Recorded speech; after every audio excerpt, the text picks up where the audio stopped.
had limitations with budget allocation, and it will be recalled, for instance, that among the ministries that traditionally suffer budget cuts and limited funding is this particular ministry.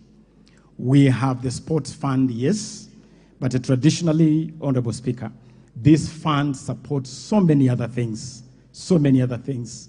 This fund has supported healthcare, it has supported the Ministry of Education, it has supported school feeding programs, it has supported equipment acquisition in hospitals. And so, in terms of ask, one of the things that we'll be requesting this House to do is to ring-fence this fund and make it strictly a fund for sports and the arts. As it stands today, that fund now supports so many other things, which crowds out support for sports and the creatives and the arts. But I want this Honorable House to note that among the biggest challenges facing this ministry is the ecosystem of federations. And I invite this House to acknowledge that the running of sports is not the exclusive domain of government. In fact, it's a partnership between government and federations. The issue of kitting, for instance, every federation normally makes arrangements for kitting. They present budgets to government, then government provides resources to the federation. We have a serious governance challenge with a lot of our federations. When we come to the issue of aquatics, that issue will come out a lot more clearly. But we have a serious issue. And one of the things that I invite this House to do is to support the ministry fully in cleaning up the mess in federations, making sure that federations are run accountably, making sure that federations hold elections on time. We have a situation where some federations are run by live officials. Those are issues that the ministry is dealing with. Some of them require legislative action, and we have already started the process of reviewing the Sports Act, a matter on which we shall be engaging this House on. And so those are some of the issues, Honorable Speaker, that we will require support from the. On the question by Honorable Otieno Kajwang, Honorable Speaker, let me confirm that. That is T.J. Kajwang. T.J. Kajwang. Otieno Kajwang is the late. Yes, my apologies. I served with the Honorable late Kajwang, and I thank you for the correction. Number one, Honorable Speaker, this team was not a team of children, just to confirm that it was a team actually of senior players, aged generally between the age of 20 and 35. That was the general age of the team, just to clarify that on record.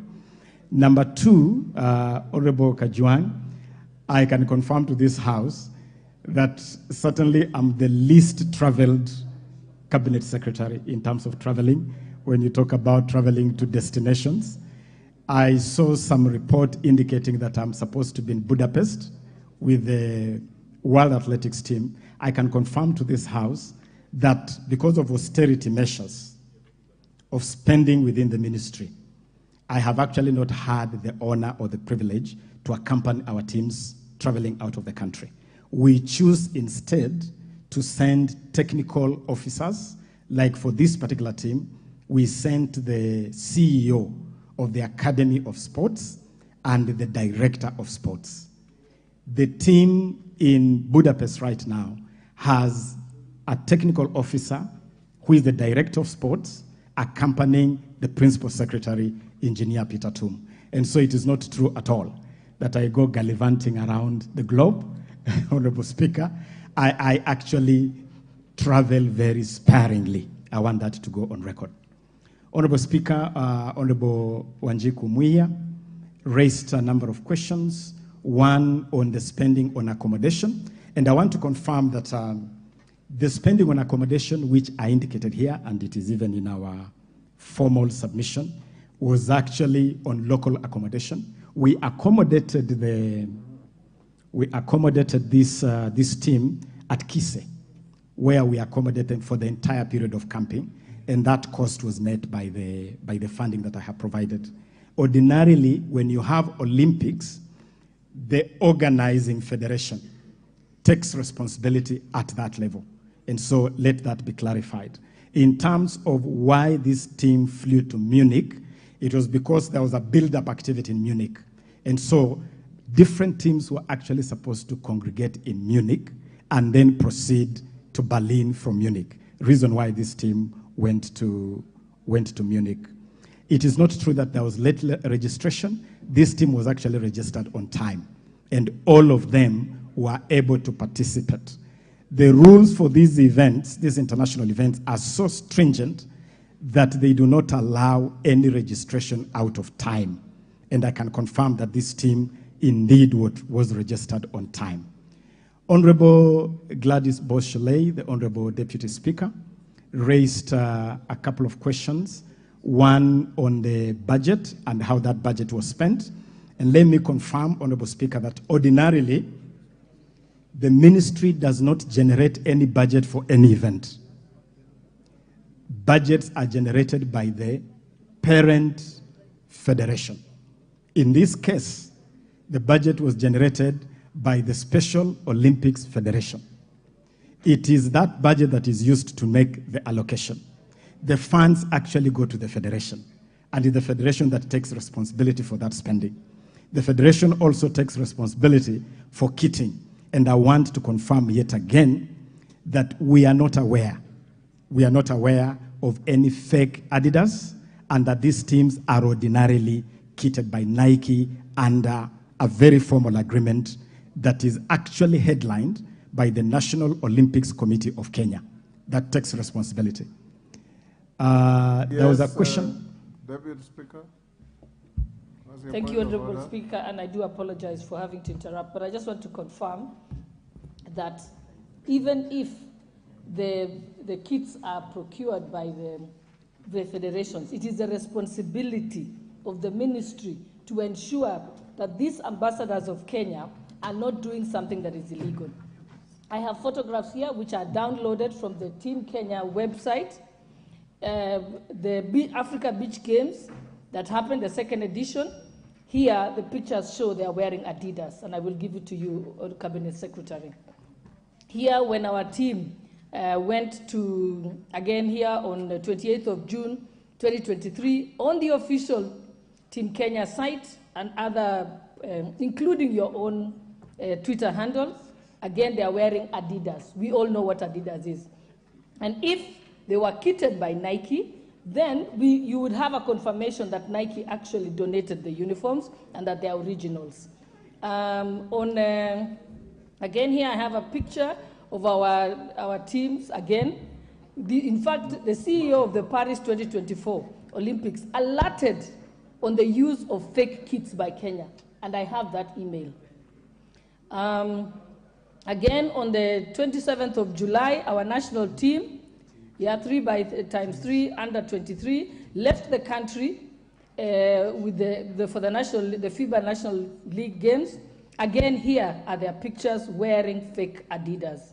So unless you confirm and give us a letter and transmit it to the leader of majority, showing and confirmation from Adidas saying these are original uniforms, or if it is Nike to say these are original uniforms, I have the pictures here. So this is not hearsay. And Honorable Speaker, so that I don't have to get up again on this issue, I'd also like the Cabinet Secretary. I have searched for days on end for the Talenta app, which was launched by the head of state on the 9th of June. No, yes, 9th of June. It is here. Again, there is no app that exists. What the President launched does not exist at all. We'd like to know, does Talenta Hela exist? Ama ni Talenta Hewa?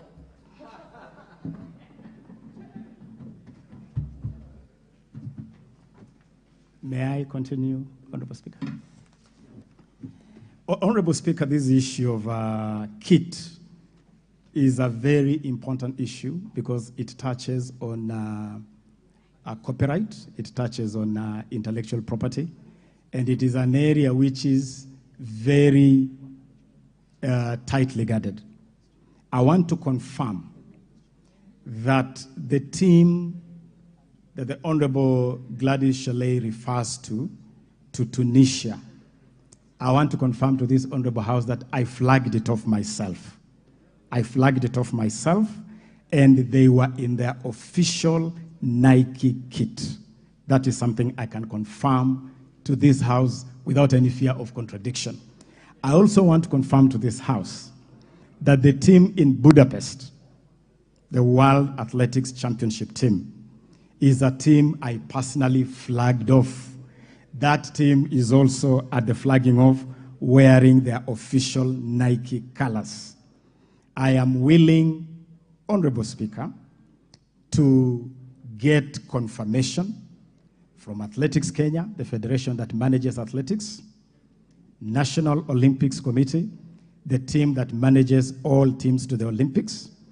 I can commit to this House to bring here a confirmation from them on the agreement they have with Nike and the kitting by Nike of all Team Kenya teams to these delegations. And of course, I would also be happy to receive the images and the information that the Honorable Gladys Chalet has. Allow me to come back to Talanta Hela in a moment, but quickly just indicate on the question of raised by Honorable Chepkonga, my learned friend Chepkonga, on the question of accommodation. I have already confirmed that the accommodation was for local accommodation because this team was in camp for quite a number of days preparing for this activity. And on the payment of the awards, that payment is being processed, and there was a challenge. I have confirmed this with the Principal Secretary. There was a challenge with some of the accounts presented for transmission of this money. I want to inform this House that because of previous cases of misappropriation of money meant for athletes, we have changed the procedure, and now we send money for athletes directly to the athletes. It takes a bit of time to get the details. Some of those details sometimes have difficulty, but the 18.75 million Kenya shillings has already been released and is available to the athletes, Honorable Speaker. Honorable Emase posed the question on whether the challenge is funding or incompetent staff. As I have already indicated, the ministry has a serious funding challenge. That I'll admit to this House, and I'll actually invite the House to be a lot more accommodating, given the value of sports, to be a lot more accommodating in your resource allocation to sports, to be a lot more accommodating when we request this House to ring-fence the Sports, Arts and Social Development Fund for sports and the arts exclusively. I have no doubt that the ministry has competent staff, but we definitely have issues in federations. And as I've already asked this House, we are putting together a very robust program to deal with the governance challenges in federations. But it is a challenge that requires the full support of this House. We have already put these federations on notice, and we invite this House to support that process of streamlining federations. Allow me to conclude, Honorable Speaker, with the question on Talanta Hela. Honorable Speaker, Talanta Hela is a very revolutionary program. It is a program which is intended to fix the myriad challenges that we inherited in this sector. And I had started by making reference to those challenges. We found a country banned by FIFA. We found a country on the verge of being banned by World Athletics because of doping. We found a country with no single stadium approved by FIFA or CAF for football activities. The whole arena of sports infrastructure was completely tattered. We found a country where federations had myriad issues. We also inherited a scene, Honorable Speaker, where that whole area of what we call the creatives was really not consolidated. And I'm talking about musicians, I'm talking about film, I'm talking about royalties payable to our creatives. So that is the scene we inherited. To help fix these challenges, we imagined what we consider to be a silver bullet. And that silver bullet is what we are calling the Talanta Hela Initiative. This initiative, Honorable Speaker, is about launching sports and the creatives as a mega industry. It's about monetizing talents of our young people. And, Honorable Speaker, as I speak right now, we have already had a very successful national youth talent camp. The Talanta Hela Inter-County Football Tournament is going on all over the country. In fact, we launched that tournament in the home county of the Honorable Deputy Speaker of Uasin Gishu at Kipchoge Keino Stadium in a very successful ceremony. That is going on. Honorable Speaker, on the Talanta Hela app, that app is not just an app. The Talanta Hela is actually a digital system. It's a digital system that would allow scouting of talents from all over the country through the virtual space. It is actually a fantastic system, so that a child in Turkana, for instance, can be able to send their skill through that app to a team of scouts. Now, what was ignited by His Excellency the President at State House on June 9 was the system, and the system is ready.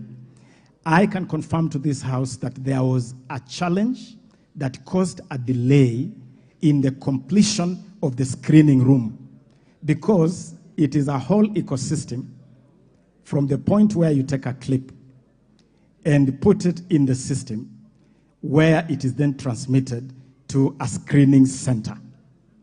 That screening center, Honorable Speaker, suffered procurement delays, and we have been given a date of September 4th for the completion of the screening room. So, Honorable CS, are you confirming it does not exist? It exists, only that it has not been activated. But the system exists, and the reason why I need to clarify this is that the moment you activate it, you will start sending content, but the content will not have a destination, because the destination is still being put together.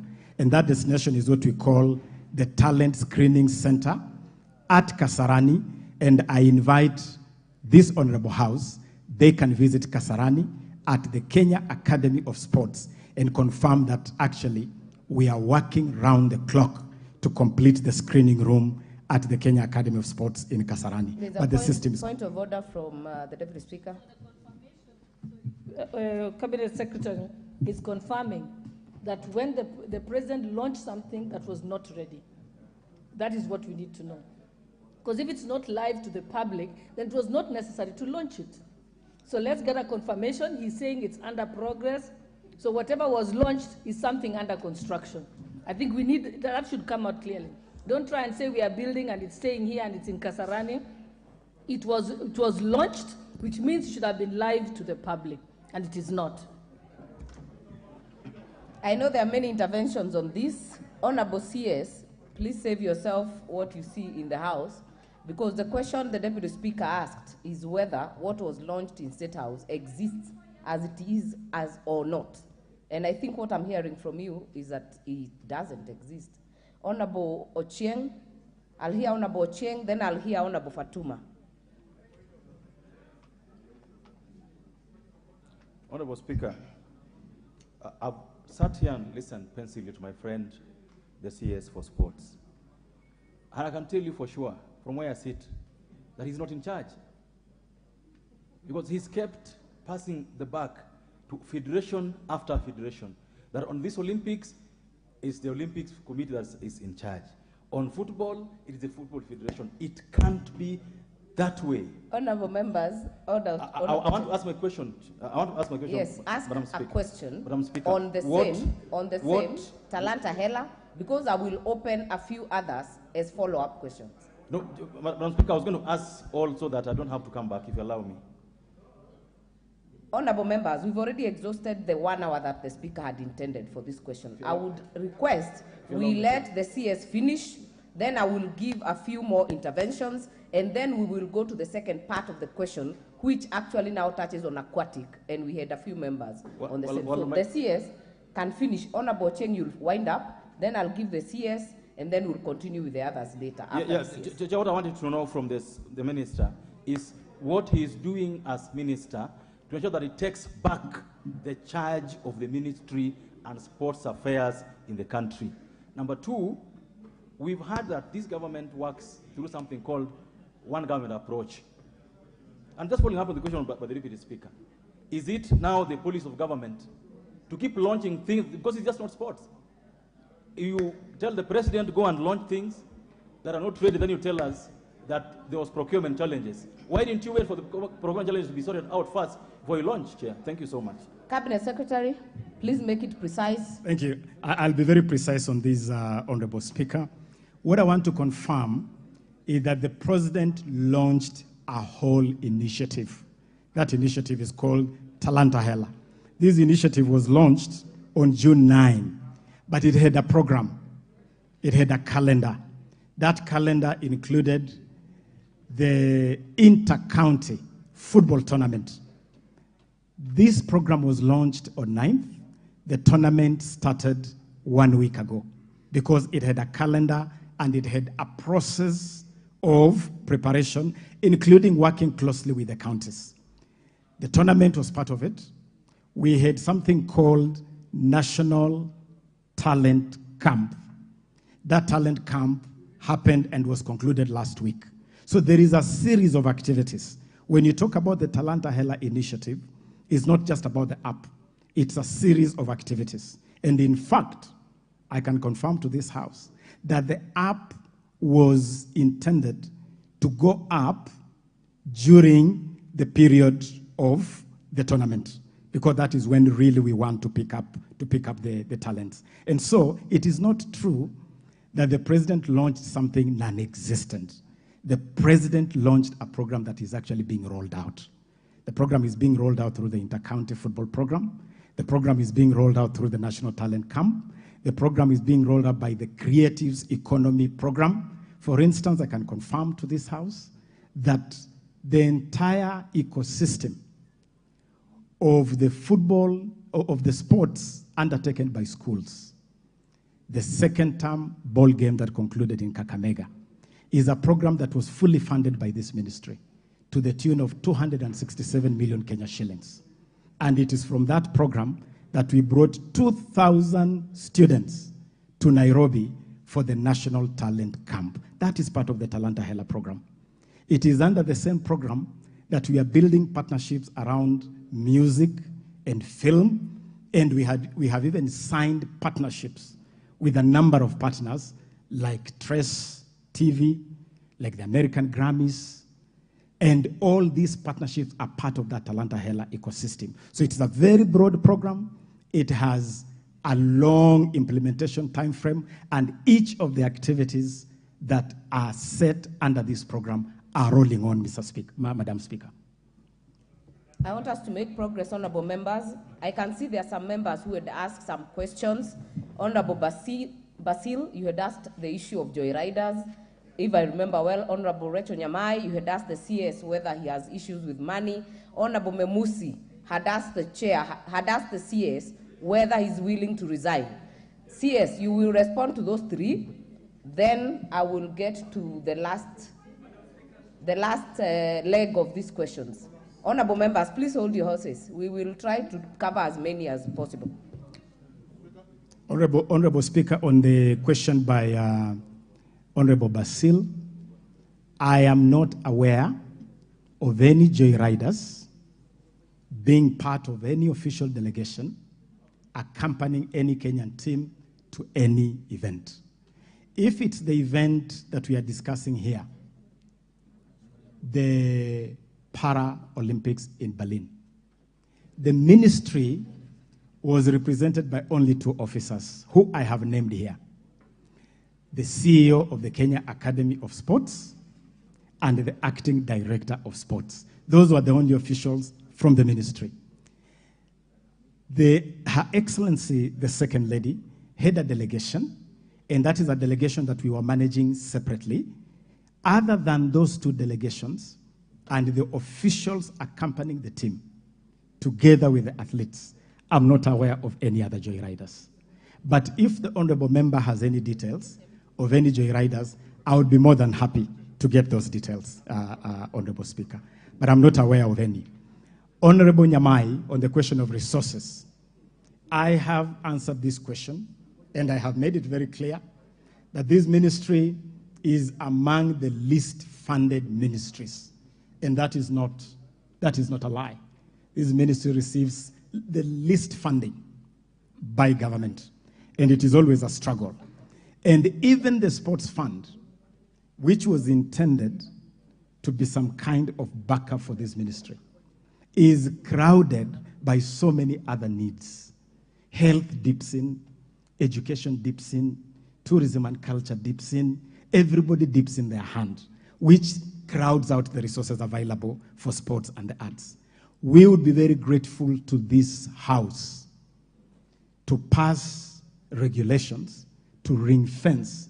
And let me announce, Honorable Madam Speaker, that we have actually brought here a formal request asking this Honorable House to ring fence the sports fund for sports and the creatives strictly.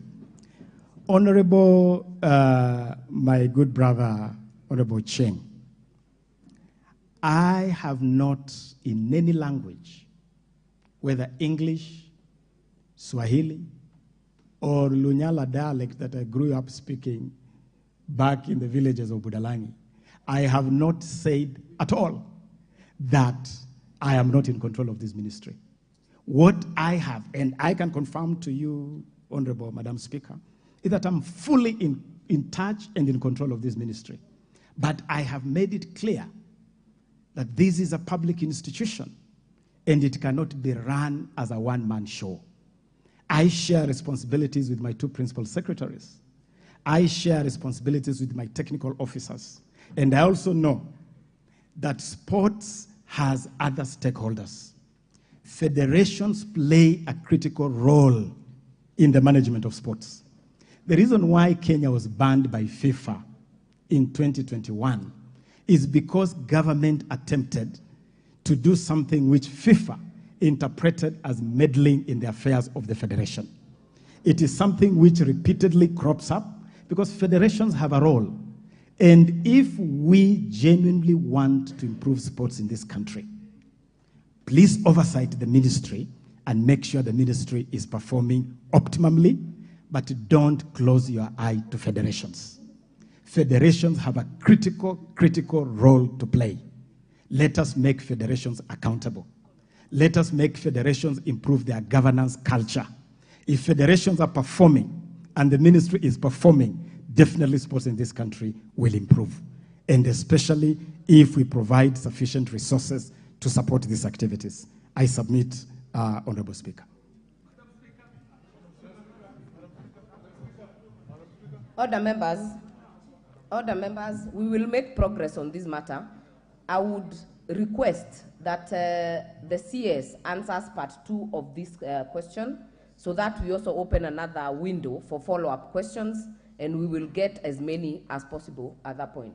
Honorable CS, and please, Honorable CS, we understand the history and maybe where you're coming from, but please stick to the question on the issues. Be precise and to the question.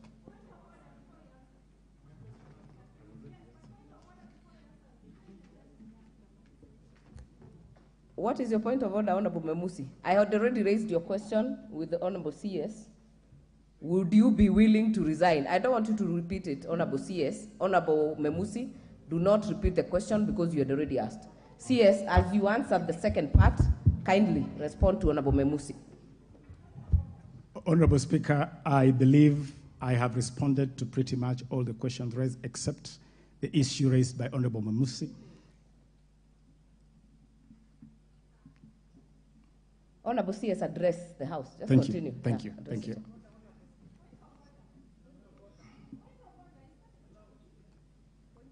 Let the CS make the response, then we will give a few more members.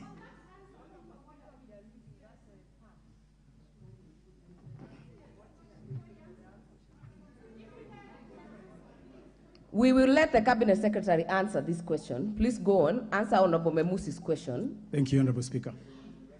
Honorable Speaker, I have no doubt whatsoever in my mind, in my work, in my imagination.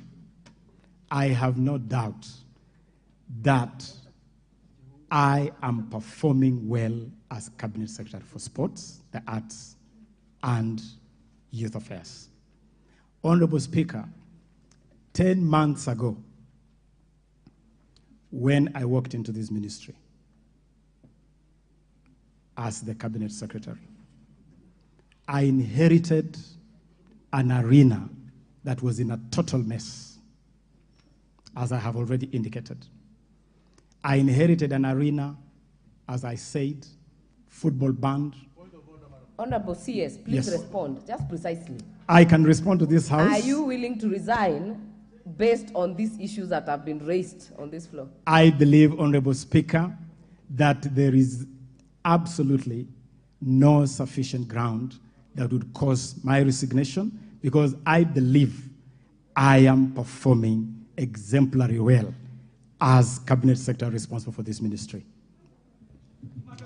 Order members. Order members. Order members. I know we have many follow-up questions on this issue, but I would like us to let the CS go to the second part, and we will open it up again. But I know Honorable Wanjiku had asked a question which has not been answered. Order, Honorable Roko, order. Honorable Wanjiku, the question that we had raised on payment. Honorable CS, respond to that issue.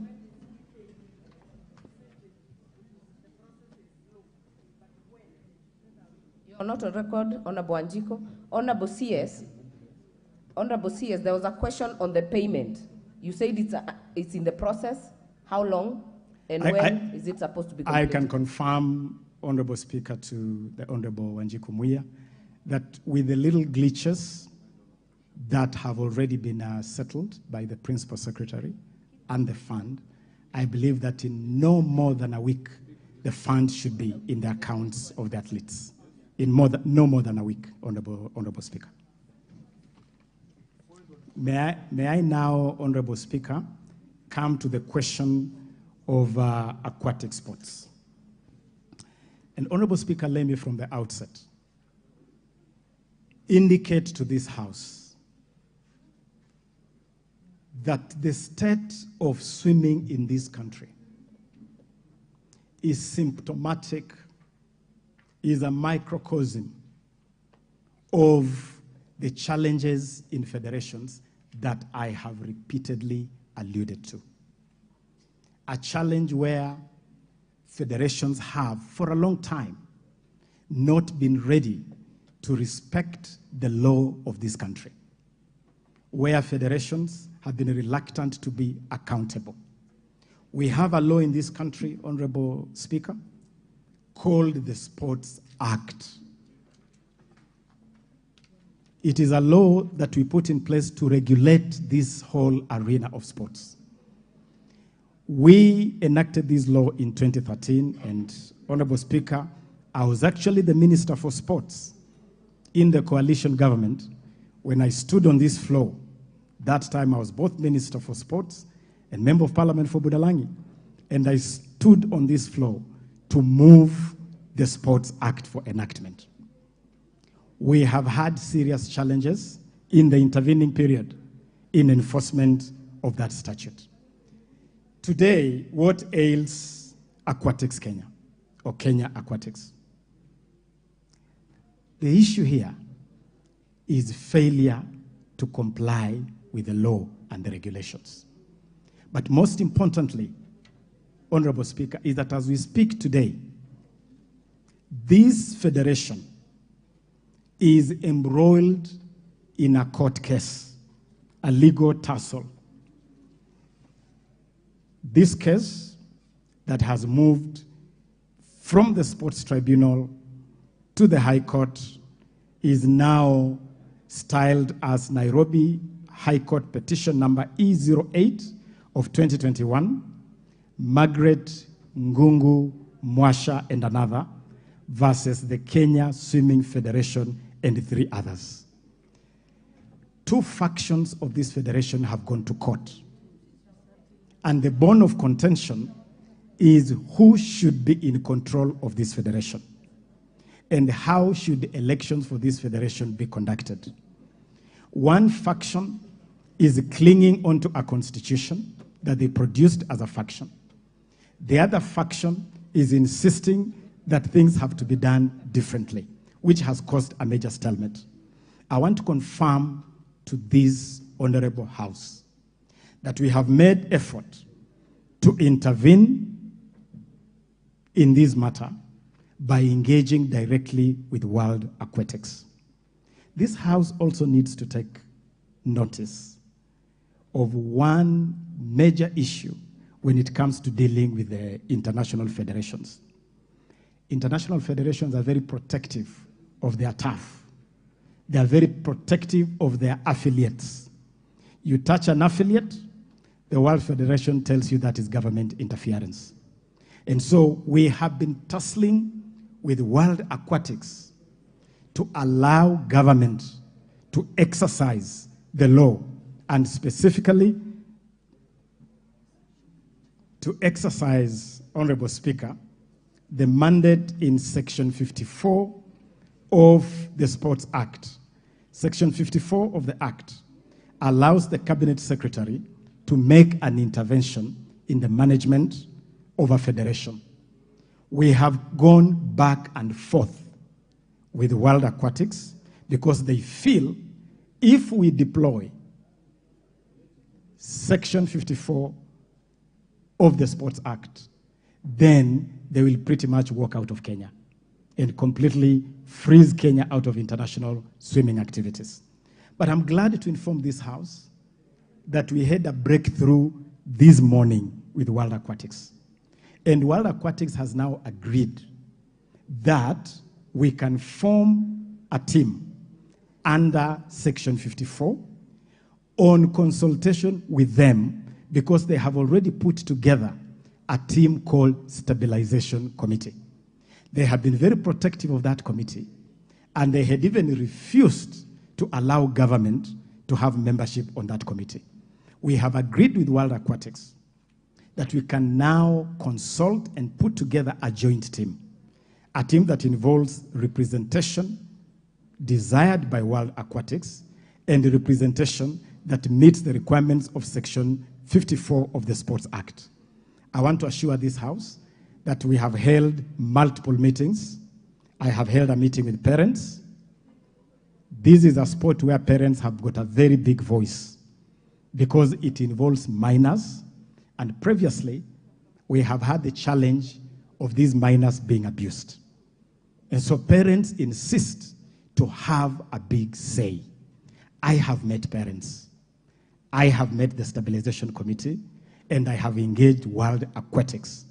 I believe that with the agreement today that we can form a joint committee, we should be able to resolve this matter. But as even as give that undertaking, the elephant in this room is this High Court petition number 08 of 2021, which we must get out of court because through this application, we have an injunction that stops anybody from purporting to undertake elections or the management of swimming activities.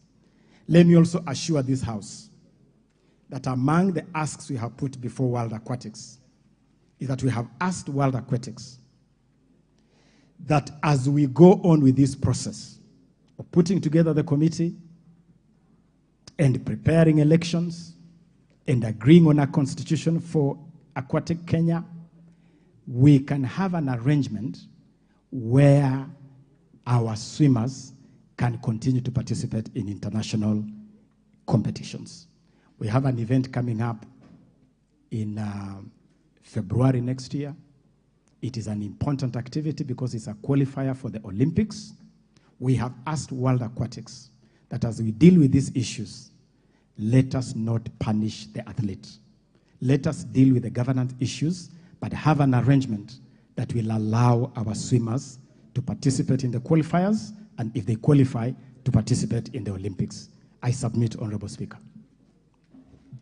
The first will go to Honorable Fatuma from Migori. Honorable CS, I see you have a team. Please note the questions. There are many. Honorable Fatuma, give Honorable Fatuma the microphone. Honorable Speaker, it took me an hour to get an intervention so that I could raise a point of information. I have seen in this House that the CS is being given evidences from Facebook, printed and being read by one person. It has not been laid here. We don't know what that person is reading. I've seen a honorable member using an SMS from I don't know who wrote the SMS, and based on that evidence, the CS is being asked, are you ready to resign? How do you resign from information that you don't even know provided from Facebook? I request that all CSS be treated the same. We have tried as opposition bringing information to this House, and even certified by lawyers, our information was rejected. What is it about this CS that an SMS and a Facebook can lead to his resignation? May I be informed properly if these CSS are the same in this House? Thank you, Madam Speaker. Thank you, Honorable Fatuma. But I want to confirm that the question that was asked on resignation was by Honorable Memusi and was totally actually from your side and different from what was laid on this side. All right, Honorable Alice Nganga from Thika.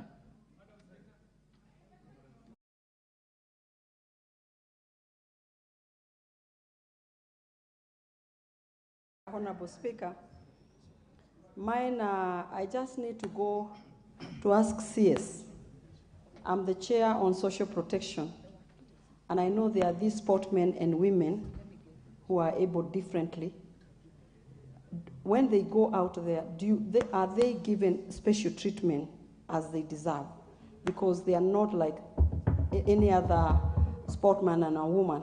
They need special attention. Before they leave here, are they given even people to take them around? Because I know they go for Olympics, but they also need to be treated in a special manner. They are vulnerable. They need to be treated as such. And another thing I've realized, CS, is communication. On your side, communication has failed.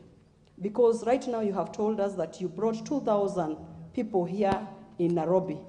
In fact, we don't know where they came from this nation. I know they came from somewhere, but we don't know from where because there's no that information. If you see drama festivals or music festivals, they are known across the country, even when they are being performed. But when you hear about these activities the ministry is undertaking, we have no such information. And these members of parliament, if you want information to reach every corner of this nation, just involve the members of the National Assembly. By tomorrow morning, every person will know what is happening in the youth sector. But if you keep to yourself, we are going to be experiencing difficulties like we are doing right now. If there's that football that was going on the other day, we only saw it on the television. We did not know it is going to inter-counties. Let information flow from the ministry to the grassroots where it matters. Because when we go to the grassroots, all the youths are on our case. What is happening? Why is it our constituency not involved in football? Or when youths are going to Nairobi, let information flow from your ministry to the grassroots where it matters most. Thank you very much. Honorable members, let us keep our questions precise and to the point so that as many people can speak. Honorable KJ. Thank you very much. Thank you very much, Madam Speaker. And my two questions are very succinct to the Honorable CS Ababu Namwamba. And it is in regard to the federation. The first one is in regard to the federations that Honorable CS has severally referred to. And Madam Speaker, noting that Honorable Amina Abdallah, this is the CS Emeritus as Gazette notice, banning FKF has never been voided, it has never been vacated, it has never been reversed or challenged, and there are two court orders which are confirming that due process was followed in the banning of FKF. The question here to Honorable CS is whether FKF, as one of the federations that is pulling back sports in this country, whether the FKF officers who are in office now, Mr. CS, are legally in office. It is important also to ask noting that even if they were in office legally, their term would be ending in February. Are there active plans to prepare for elections in the coming year? Madam Speaker, the second question I ask as Chair, Communication, Information and Innovation. Is the Honorable CS aware of any deals that are being cut with Azam TV of Tanzania? And if there is any such deal that is being cut, how is it being cut at the expense of the national broadcaster, KBC? Have we checked KBC? Have we checked their ability to air live matches? And have they been proven not fit for purpose, even at a moment where there is a cabinet memo in front of the cabinet where he sits on the revamping and reorganization of KBC? Honorable CS, kindly. Honorable Mark Nyamita.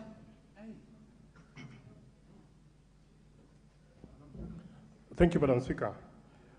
Madam Speaker, I have two questions, but I'll just make a comment. And I just want to urge my colleagues because, and I speak as a sports practitioner, I actually run a club, and I have interacted with these federations. It may be important for the House to know that the ministry's powers in dealing with federations is only to a certain limit. And maybe it's about time that this House might want to consider giving more powers to the CS if we are to expect some of the expectations that I'm hearing from some of my colleagues here, because otherwise then, if we also come to this House, Madam Speaker, and refer to hot discussions that are going on social media to grill a cabinet secretary, we might miss the point, I must say. Having said that, Madam Speaker, let me also say that I think, and I'm saying as a practitioner of sports myself, that there's been a great... There's a point of order from Honorable Wanjiku. Speaker, is the Honorable Member in order to refer to the discussion here as hot air from social media when we know that the Special Olympic happened in Berlin 2023 and it was the subject matter to bring these other debates. Is he in order? Honorable Mark Nyamita, actually what concerns me is whether under Standing Order 90, you're bound to declare interest yourself as a club owner. Madam Speaker, there's no conflict of interest in this particular matter. I'm only sharing my experience having managed a club. And, you know, there's no point of conflict of interest. I'm only sharing for the benefit of the greater House, of how federations have powers that the ministry sometimes do not have.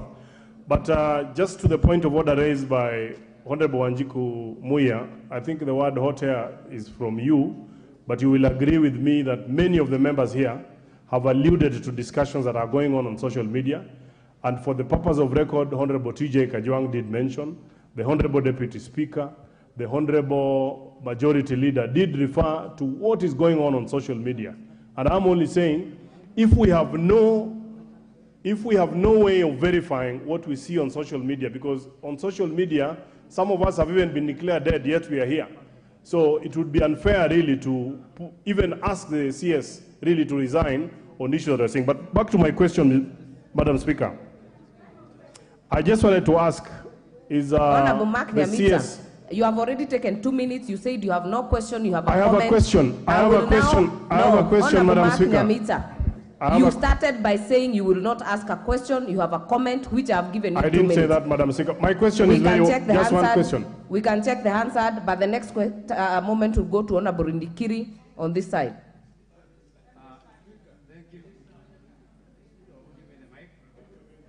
Thank you, Madam Speaker. I'm sure the Honourable CS is aware of the Kenya Deaf Handball Championship team. Madam Speaker, the Kenya Deaf Handball Championship team missed their international match in July 2023 because they could not get the visas. They were referred to the Ministry of Sports. And subsequently, they were disqualified from participating in the 2025. because of missing the visa. The games took place, Madam Speaker, in the city of Copenhagen, in the Republic of the Government of Denmark. The question is, can the Cabinet Secretary explain the reason why the team was denied visa by the Government of Denmark? And what step the ministry will take in the future to ensure that these people with special needs are given passports and visas by the respective government as the parent ministry. Thank you. Before the next speaker, allow me to recognize in the public gallery students from Karama Academy, Msambweni constituency, Kwale County. Please join me in welcoming them to observe the proceedings of the House. The next chance will go to Honorable KK from Molo.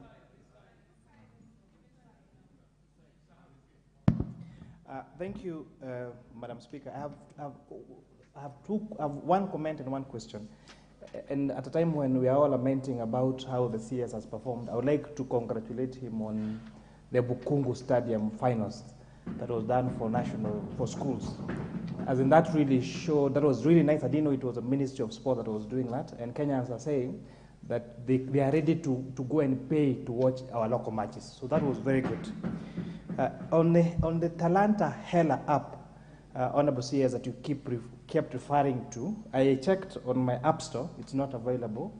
And maybe I thought it's because I'm using an iPhone. So I've asked my colleague who's using an Android, and still it's not there. So is the app working? Has the app been operationalized? And if not, then when it's going to be operationalized? And with that, I thank you, Madam Speaker. Madam Speaker, on the same point. Order, Honorable Roko. The next chance will go to the member, Honorable Abu Ahmed.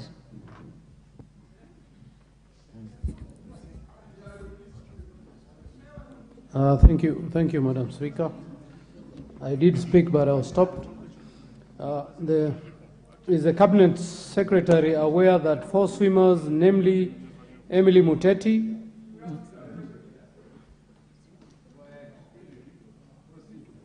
Maria Brunella, Swale Talib, Monyo Maina, attended the World Aquatic Championship in Japan last month, were admitted under the suspended member federation without any support from the ministry? Despite the lack of funding, the team managed to set a new national record. The 4 athletes did an email correspondence to the Cabinet Secretary on July 11, 2023, detailing the challenges they faced and continue to face. Up to date, the ministry has never replied or responded to the email. The sports ministry doesn't seem to care about the welfare of swimming and sports in general. They even texted you on your WhatsApp number with all the details on the complaint. Thank you. The next chance, Honorable Mutunga.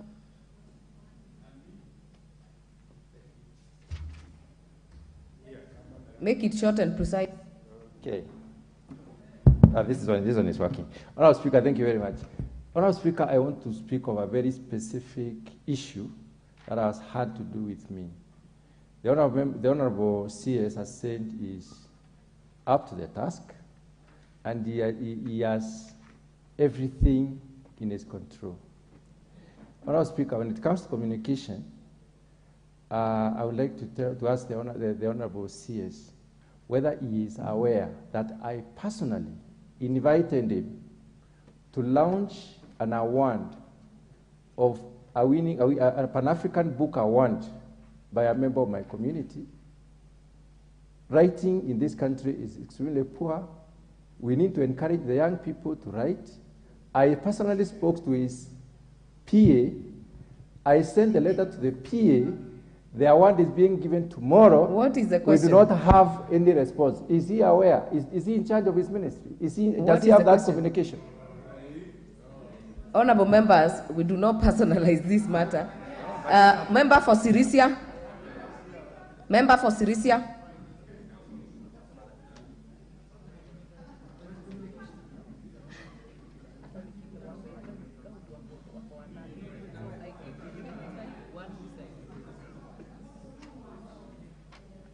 The microphone is roaming behind you. Yes. Oh.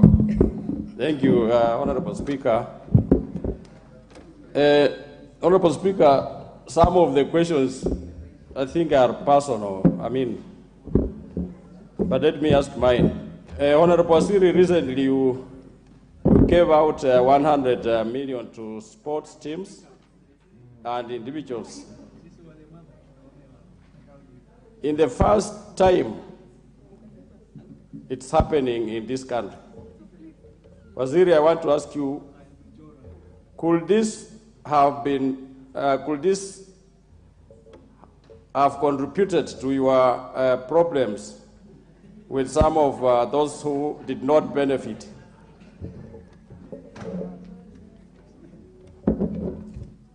Honorable Umi.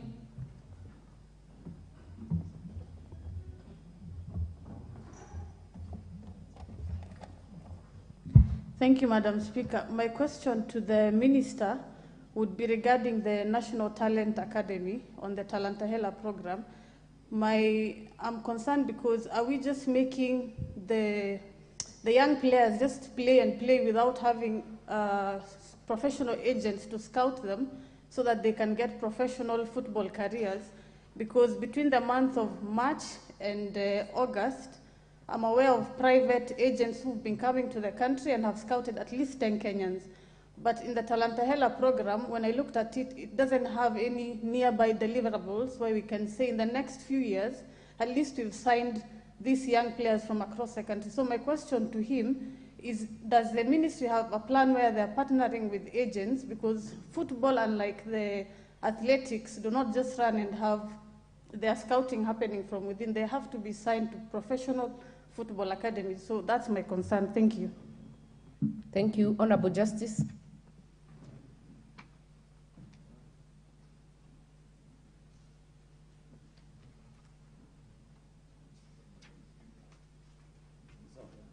Yeah, Madam Speaker, my question to the CS is very brief. Honorable CS, we've been doing extremely well in athletics, and more particularly, we've been doing well in the steeplechase as a specific event. Are you aware, Honorable CS, that we seem to be losing grip on steeplechase, and what are you doing specifically to make sure that traditional event gets back to Kenya? Thank you. Member for Keses.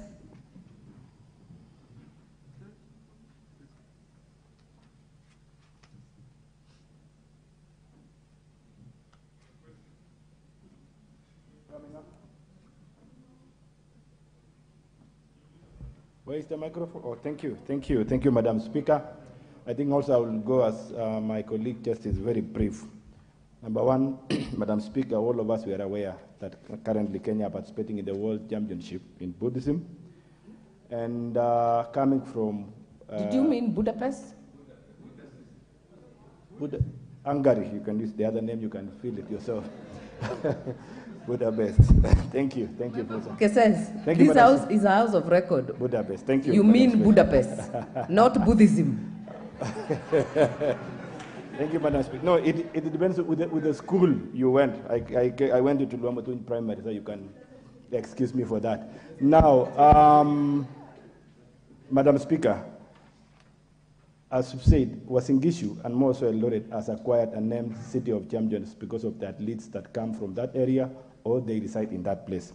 Recently, I saw the CS visited Eldoret, and since I had no prior, or we as leaders from there, we had no prior information, we would have accompanied him and would have dual issues around there. But since we have an occasion now, from the CS, I wish to know the deliberate measures you put in place to save us from the shame of Kipchoge Stadium that has been there for years.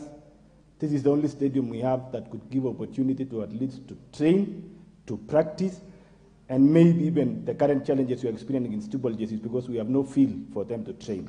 What are the deliberate measures you are putting in place? Because I saw you there, I'm sure you have information, and you never made even a statement that would have assisted us to be together with you. Thank you. Honorable Kagombe.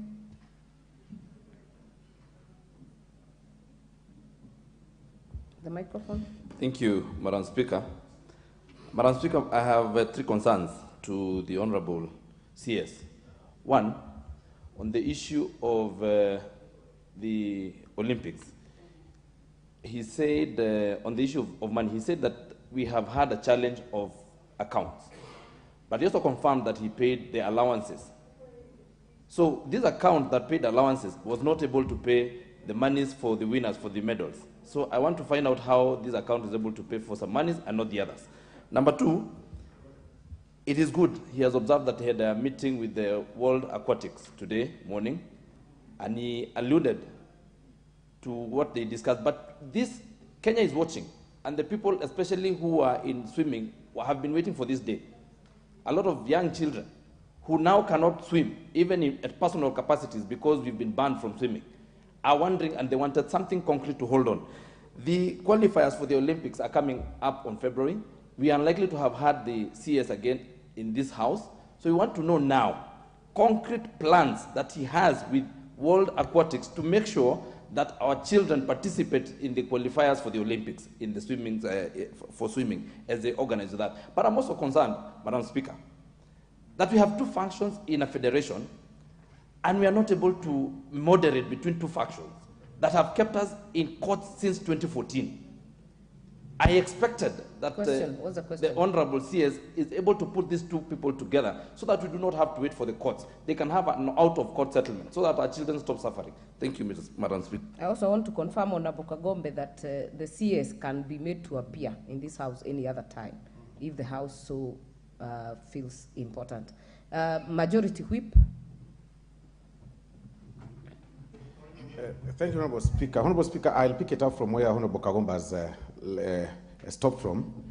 And while holding brief for Honorable Majority Leader, I want to ask the CS to come clear on the question that the Honorable Majority Leader asked on the aquatic sports, and particularly the question Roman 2C, where he required him to give an undertaking that Kenya will participate in the World Aquatic event that is scheduled in February 2024 in Doha, Qatar, and the 2024 Summer Olympics in Paris, France. Honorable Speaker, he has stated that there are 2 factions that have taken each other to court on the issue of the Stabilization Committee that was established on 28 June 2022.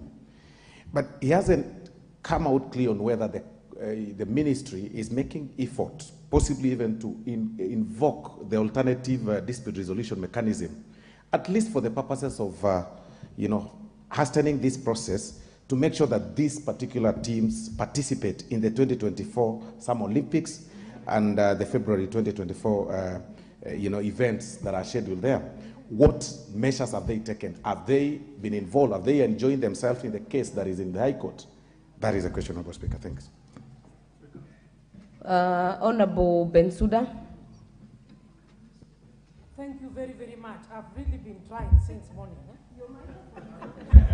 Now, thank you, Madam Speaker, for giving this opportunity. First and foremost, allow me to appreciate that the CS was appointed a youthful and, so far as I know him, an intelligent young man who must deliver and champion the youth sports, everything that is under his docket.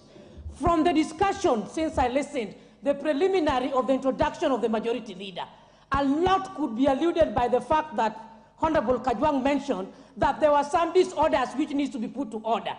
I had a lot of emphasis on the roles of the Majority Leader directed to the CS. To me, that was not fair at this juncture, because that was not the purpose as to why he was called. Secondly, Madam Speaker, there was also a mention of reckless talks. I was disappointed as a professional teacher when the children are on the gallery and I hear a senior member of parliament talking about, I don't care what is in the social media. Very unfortunate for elected leaders. That must be corrected to all of us. Number 3, from the discussions which the CS has been asked, it is mandatory that the CS has to table the records and reports on the framework of his work in terms of procurement, in terms of the activities taking place within the country and outside the country, and align it to the budget. to the Committee of Sports so that issues are verified. I was also seeing a case whereby the Deputy Speaker gave out the photos of pictures of Adidas. I don't know Nikes, I don't know what. We cannot verify that. Madam Speaker, I want to remember one time when Honorable Atinda Molo gave out a report of signed documents. This very House was disapproved and said that we cannot accept that. It is not authentic. And so even the Adidas photos are not authentic. Until the Committee for Sports summons the CS for Sports to sit before them. One thing that I'm talented, Madam Speaker, is psychology. I want to say that the discussion I'm seeing here is tailored towards crucifixion. Even Jesus was told he claims he's God. Jesus was told he claims he's what? I think we are leaders and we are mature. Please, I'm now asking my question. Honorable Bensouda, you are now debating. You are now debating. I will give you 30 seconds. If you have a question, ask the question. Very fast, and 1 second, I'll ask 3 questions. What framework do you have for the female gender of this country in active participation of sports, not necessarily international? 2, I come from the Lake region in Homa Bay County. We are not only talking about swimming, we have boat racing, and I want the CS to tell us what plans he has for talent nurturing, because this country is working towards youth empowerment. What are we doing on activities along the lake to ensure that through your ministries, youth are empowered? Talent Ayala is working, come on board and work with the Ministry of Women Rep Homa Bay County. Order members, we must make progress and we will close this session. CS, Honorable Cabinet Secretary, order members, we have already gone 1 hour overboard from the time allocated by the Speaker. We will get to a close because we have serious business ahead. Honorable CS, you will respond to these many questions. And Honorable Majority Leader, when I look at the statement you have sought and the questions you had raised, the CS has not been able to respond properly to Part C and Part D. So we will definitely be calling him back. And maybe you can commit to that, because there are still many members with many questions on several of these issues. Majority Leader, as a precursor to the CS. Honorable Speaker, indeed I wanted to seek your indulgence because I'm seeing we have gone an hour past the time that the Speaker had allocated, and in view of the other business, I wanted just to seek your indulgence. We allow the CS to take leave and probably answer some of those follow-up questions together with the others. And there are also other questions that have been asked by members. And remember, today we only called him on notice, and we will be inviting him again. We allow him probably even not to answer these ones so that we proceed to the other business. Honorable CS, you will answer to the ones that you can right now, but join that with your closing remarks. Take the shortest time possible. The rest of the questions will be done in the follow-up session.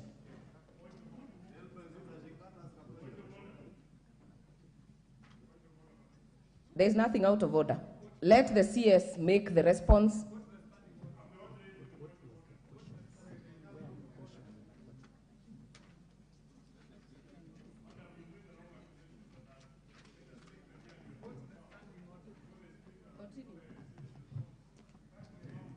Honorable Speaker, there definitely are challenges, I have to admit here. There have been challenges in selection of teams representing the country in various activities. And it is important, I will keep on repeating this, it's important that we streamline operations of federations. One of the things that we'll be proposing when we bring a request here for amendment of the Sports Act is to include the entire Article 10 of the Constitution on national values in constitutions of our federations. And on the basis of that, Section 10 on national values, because, Honorable Speaker, every single athlete in this country, across the disciplines, must be afforded the opportunity to compete for the opportunity to represent the country. That has really not been the case. And it is among the issues which we intend to work on keenly as we streamline operations of federations. There is also the question of gender, and I am glad really to inform this House that as a ministry we are very keen on ensuring gender equity in our sports by ensuring that every single opportunity we have involves both genders. What is out of order, Honorable Roko? Madam Speaker, the Minister is talking about keenness, and it is true that the ministry made the President to round Tarenta era when it was not ready. That is not part of keenness. The office of the President must be as cathedral as far as executing the mandate of the office of the President. Honorable Member, Honorable and the ministers, and more so. I hear you. Honorable Member, I hear you, but that issue was already canvassed and responded to. Honorable CS. Honorable Speaker, should I run over the questions in the last session? Okay. Allow me then very quickly, and I'll try to be as brief as possible. Honorable Fatma, I thank you for your statement. Honorable Alice Nganga, I want to admit that there is a need to communicate more. There is a need to network with members of parliament more robustly, and I want to make an undertaking that that is certainly is an area where the ministry will seek to step up so that there can be more interaction, more communication, more networking with members of parliament. The program that I alluded to of the 2,000 young people from the National Talent Academy is part of the Talanta Hela initiative. And these are young people who were selected by scouts during the school's ball games. And they were selected across 9 disciplines. And they were selected from across the country because this was going on right from the regional level. And they were brought here for training. They were brought here for scouting. And I can combine this answer with a question raised by, I believe it was Honorable Umi, who wanted to know whether this talent academy, which we hosted here, was just an opportunity for young people to come here, or whether there was any deliberate effort for scouting. And I want to assure this House that this National Talent Camp is one of the key deliverables of the Talanta Hela initiative. And I assure this House that the Talanta Hela initiative is actually on and it is rolling. This National Talent Camp, the Talanta Hela Inter-County Football Program, the Creatives Economy Program that is going on, a lot of activities are going on in the Talanta Hela space. And during this talent camp, all federations participated in the various disciplines, rugby, football, and the rest. And the purpose of federations participating is that we wanted them to start selecting players from this level for teams under those federations.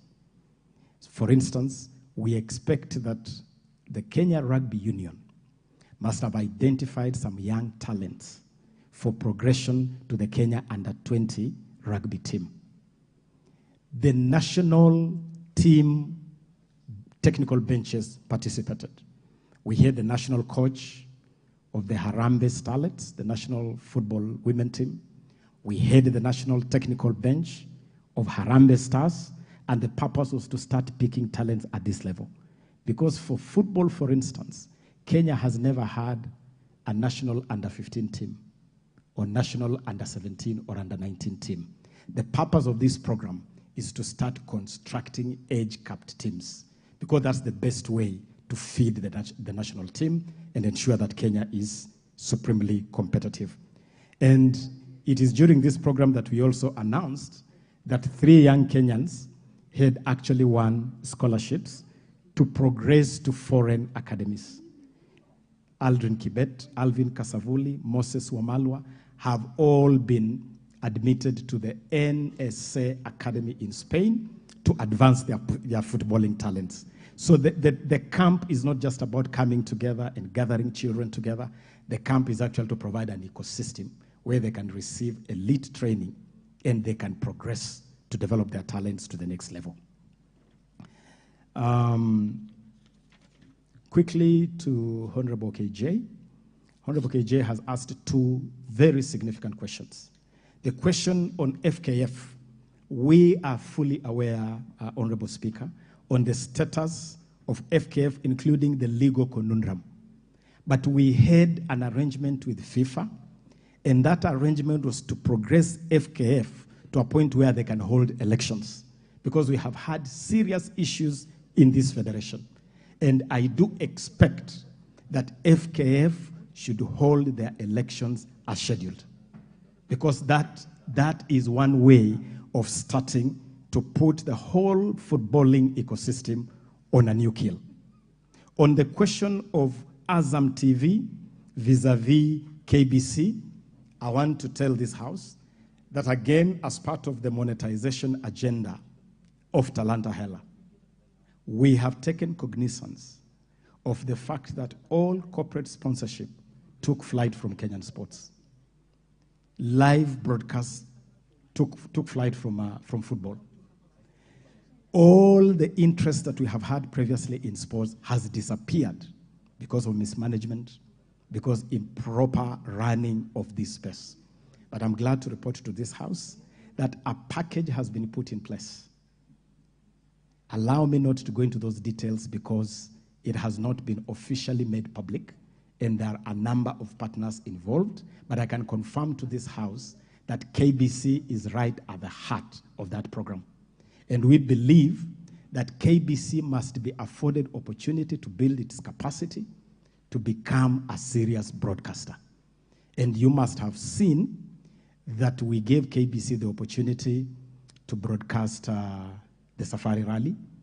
We gave KBC the opportunity to broadcast the National Ball Games finals in Buhungu.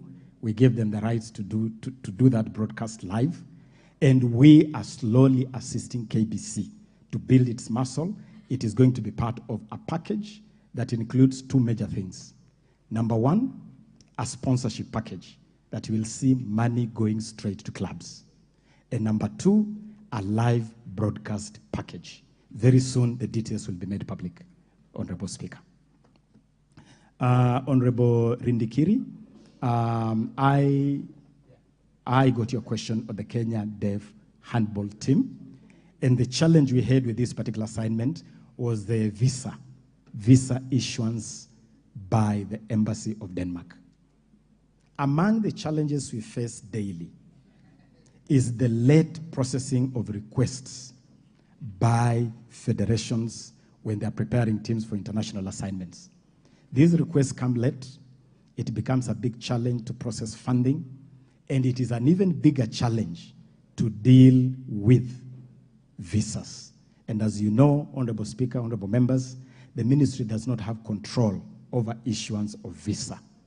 If you apply late for visa, it becomes extremely difficult for visa to be issued.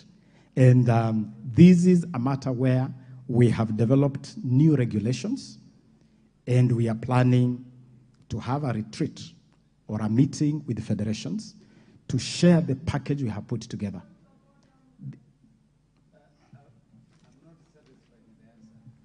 What is out of order, Honorable Emase?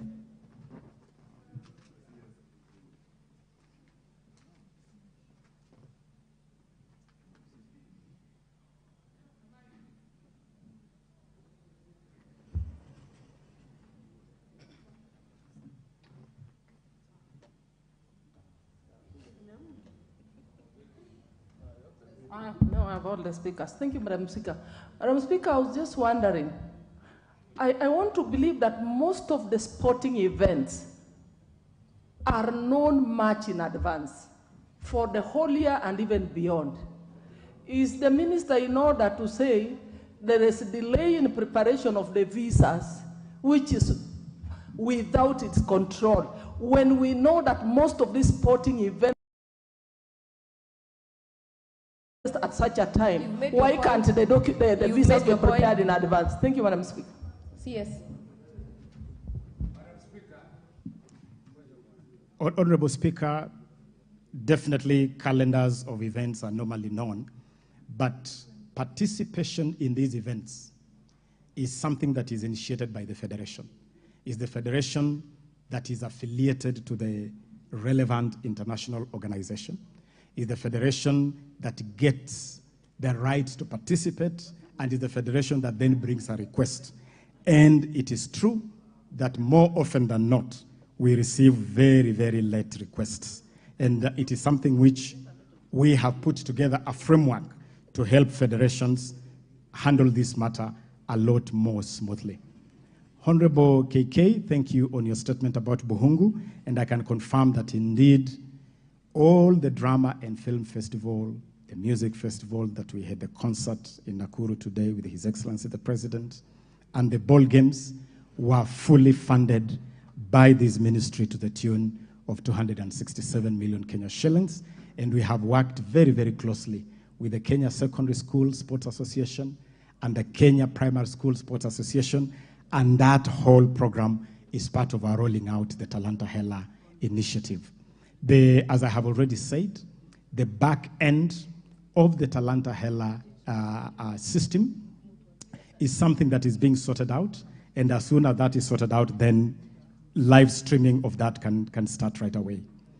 Honorable Abu Ahmed, we are aware of the issue you raised on the swimmers that went to Japan, but I also want to make it clear here that the regulations of the Sports, Arts, and Social Development Fund only allow the ministry to provide support through federations or through associations.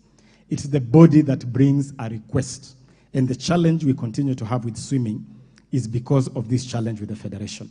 As soon as we are able to sort this out, as soon as we are able to agree with the World Aquatics, that the committee we put in place can take responsibility for the swimmers, then it should be possible to offer some support to our swimmers, both for the qualifiers and for the Olympics. And of course, participation in the Olympics is dependent on qualification.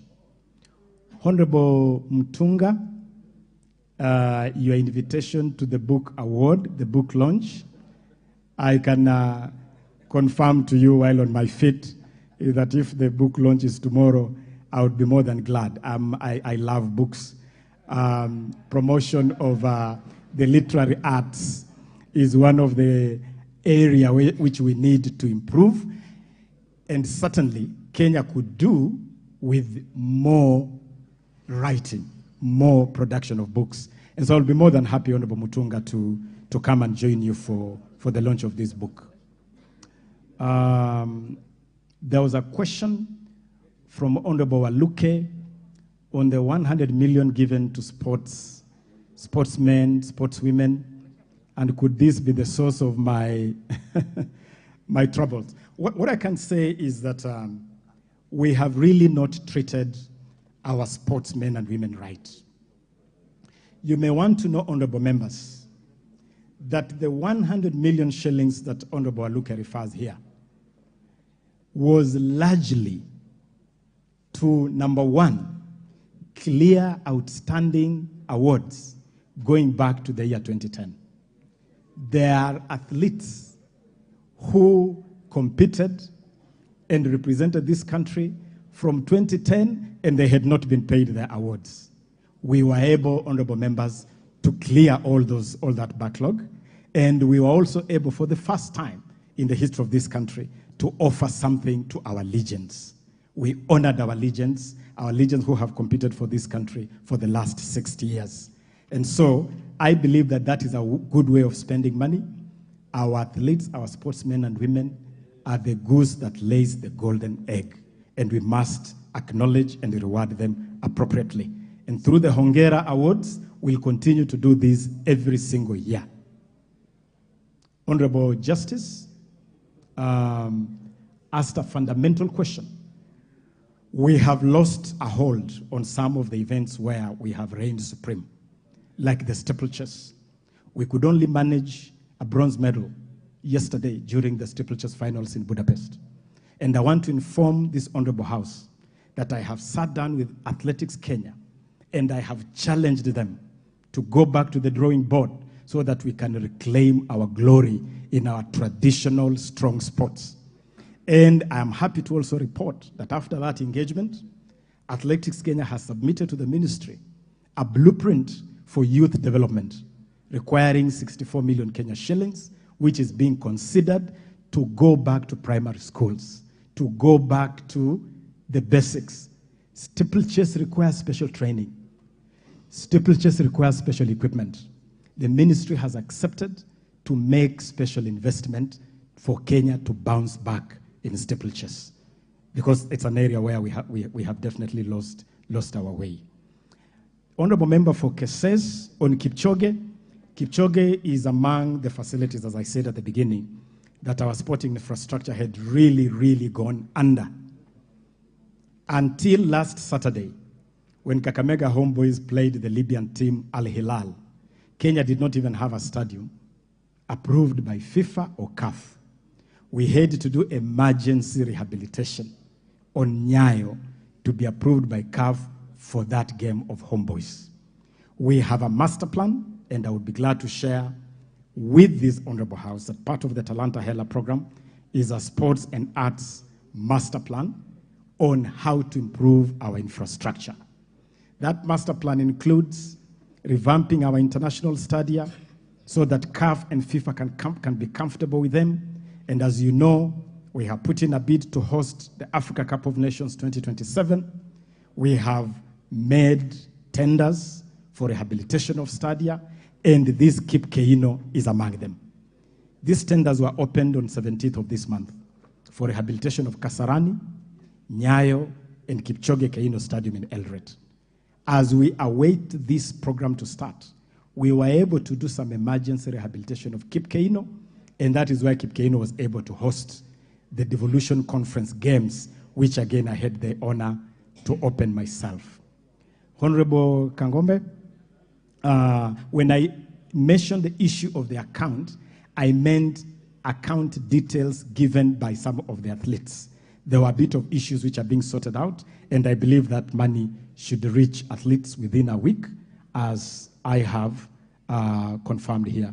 Concrete measures for swimmers, I have made it very clear here that we want to agree with World Aquatics on a program where we can have a joint effort between World Aquatics and the government of Kenya to resolve these issues.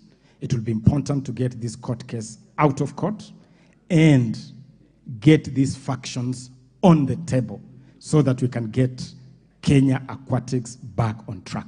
Because the people who are suffering are our swimmers and not those who are fighting. Finally, there was a question from the Honorable Chief Whip that was reiterating a question raised by the Honorable Majority Leader, that question on participation in Doha and in Paris. The undertaking I can give, and I have already given, let me reiterate it, is that we want to agree with World Aquatics to accelerate the process of withdrawing this case from court, of getting the elections for Kenya Aquatics done, and getting Kenya Aquatics back to be able to undertake their mandate, because ultimately this is the mandate of Kenya Aquatics. And as we do that, we want to agree with World Aquatics on a framework that could allow our swimmers to compete, even if that process is delayed. That is the best way to support these athletes.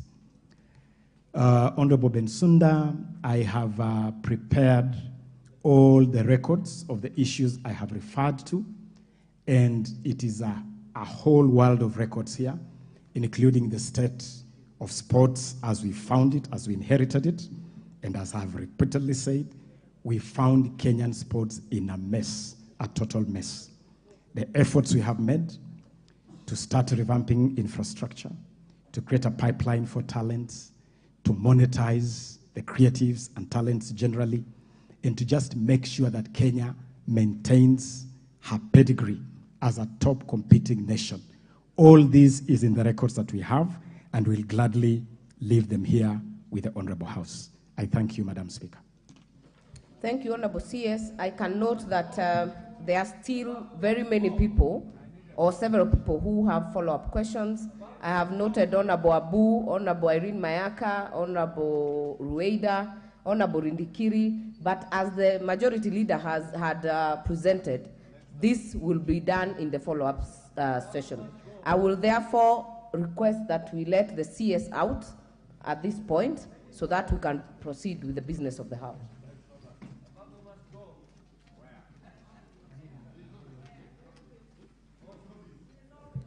Honorable Shakil, you've just walked in. You've just walked in.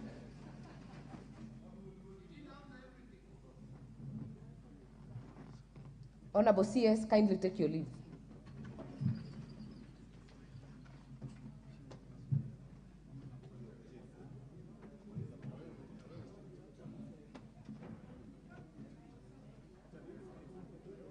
Next order.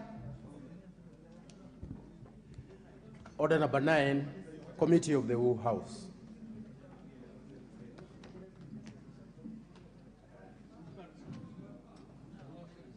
Order, members.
I hope the Honorable Murugara and Honorable Kimani Kuria are in the House.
Members, in the morning we were able to move and reported on the Committee of the Whole on its consideration of the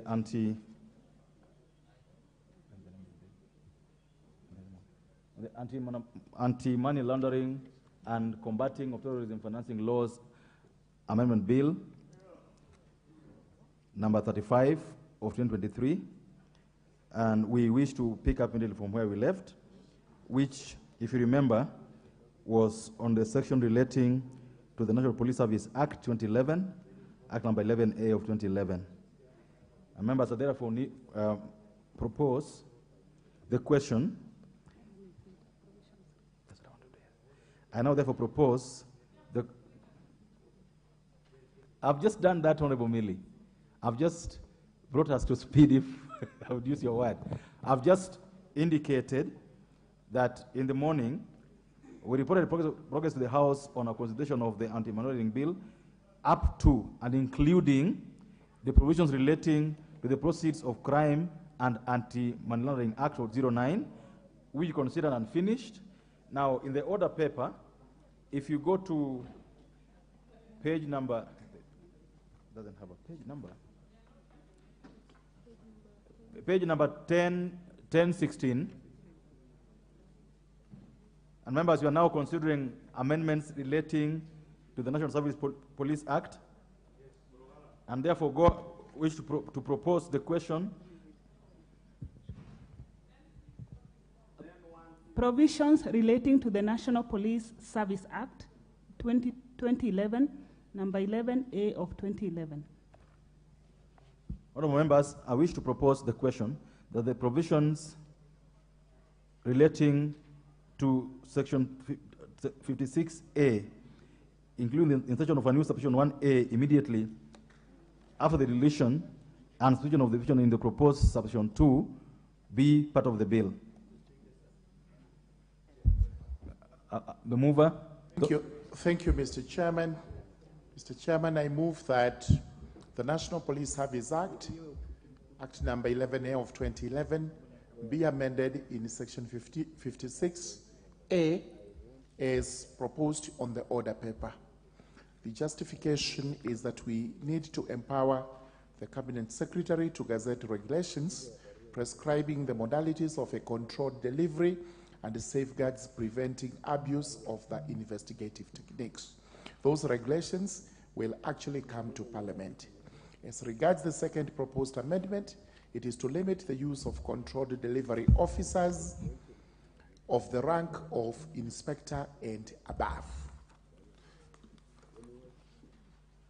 Thank you. I propose the question that the provisions relating to the Section 56A of the National Police Service Act 2011 be amended as proposed. The first bite on this will go to Honorable Shakil, who has almost similar amendments. Yes, thank you, Chair. The amendment is more or less similar, but with a slight, but with the fact that we would like the regulations to be set, rather than asking for it to be set as and when. I feel that the regulations must be set in respect of the controlled, I've forgotten the word. Yes, sir, that's right. Yes. So the only comment I have in that one, Mr. Chair, is that we insert the amendment that I proposed, which is very similar, but for the fact that we request for regulations to be set from time to time. The reason being, things change, the amounts change, the currency changes, and there's so many other issues that change that cannot be put into the law. So we feel that the regulation must be stipulated here within a certain time. A regulation put rather than depend upon chief officers of police to come up with the regulations as and when. Thank you, Mr. Speaker. Sir. Thank you so much. Honorable Shakil, you realize that if the proposed amendment by the chair carries the day, then yours becomes nugatory. Members, I go on to now put the question that the provisions relating to the section 56A of the National Police Service Act 2011 be amended as proposed by the Honorable Murugara. Will as many as of that opinion say aye? Will as many of the contrary opinion say nay? The ayes have it. I now put the question, members, that the provisions relating to section 56A as amended be part of the bill. Will as many of that opinion say aye? Will as many of the contrary opinion say nay? The ayes have it.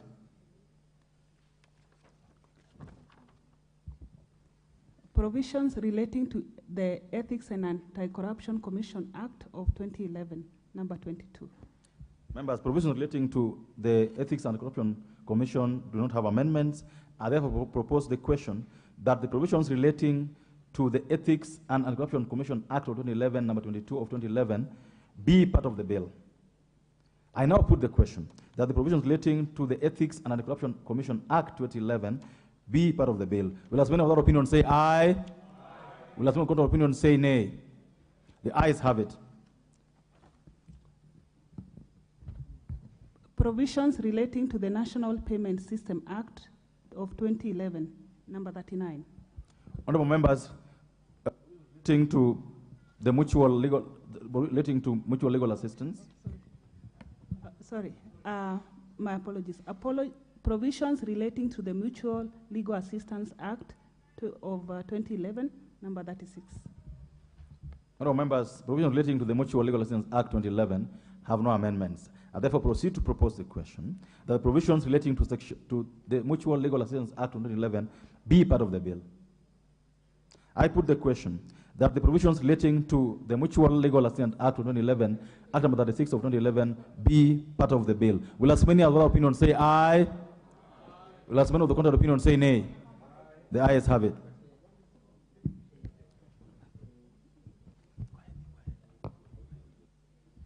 Provisions relating to the National Payment System Act of 2011, number 39 of 2011. Members, I propose the question that the provisions relating to Section 2 of the National Payment System Act of 2011 be part of the bill. Mover, Honorable Kuria. So, Honorable Chair, I beg to move that the National Payment Systems Act be amended as per the order paper. So, Honorable Chair, it has two sections. The first one is we are tightening up the definition as contained in the bill, and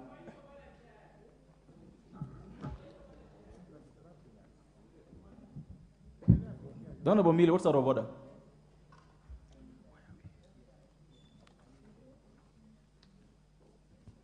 Thank you, Chair. Chair, I'm just requesting, because this is an omnibus bill, and so there are some bills which don't have amendments, and others, some acts that have amendments and others don't have, that when the movers are moving, can they please indicate in the order paper which page to enable us follow properly?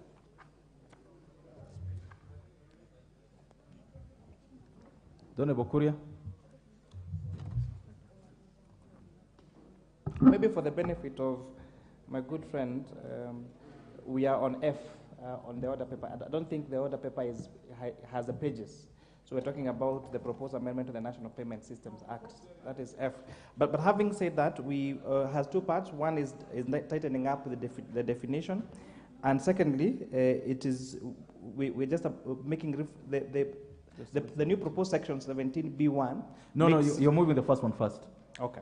Just the definitions one, so that we proceed. So yes, so I beg to move that the amendment be as per the order paper, and this is just tightening up the definition of significant shareholder and beneficial owner as per the explanation I'd given when you're moving the other amendments into the same in the morning session. I beg to move, Honorable Chair. Thank you.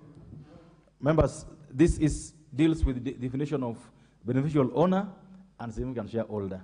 I therefore move to propose the question that the provisions relating to Section 17A, Section 2 of the National Payment System Act of 2011 be amended as proposed by the Honorable Kuria.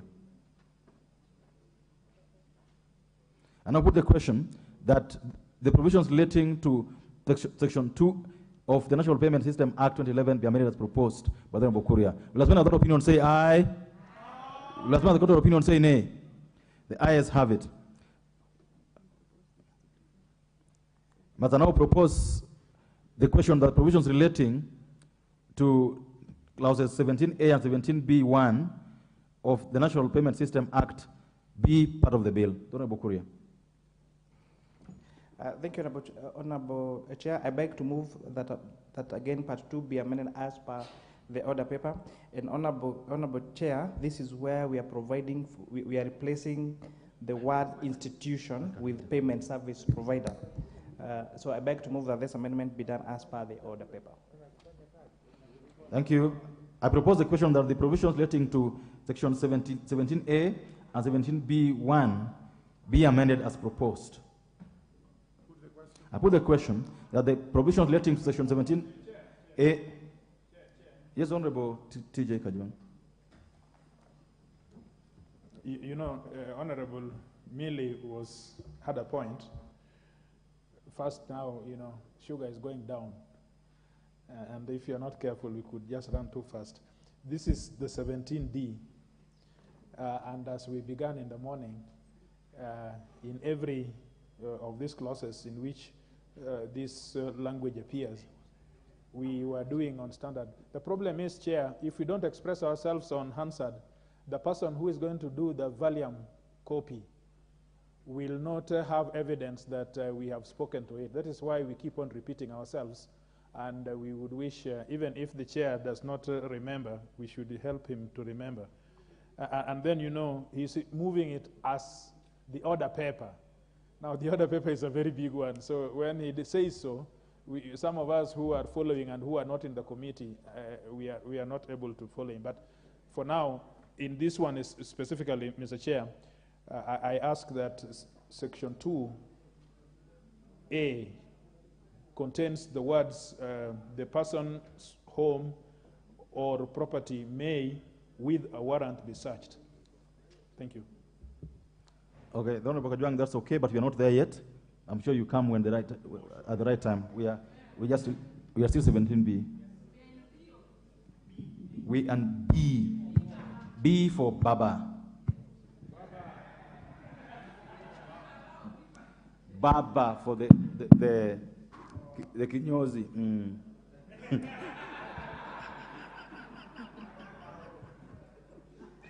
Honourable members, I put the question that the provisions relating to section 17B1 be amended as proposed. Will husband of the opinion say aye? Does one of the contrary opinion say nay? The ayes have it.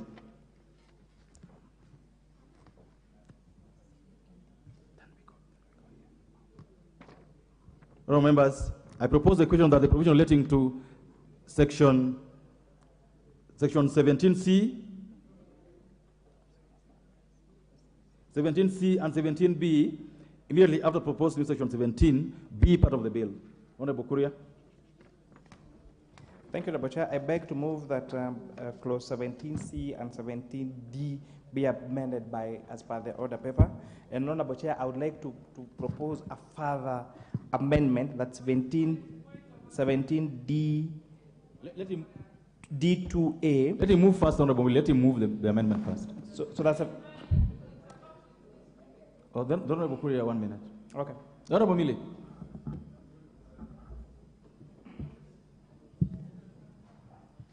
Thank you, Chair. Chair, I wanted to request if you could move 17D by sub-clauses.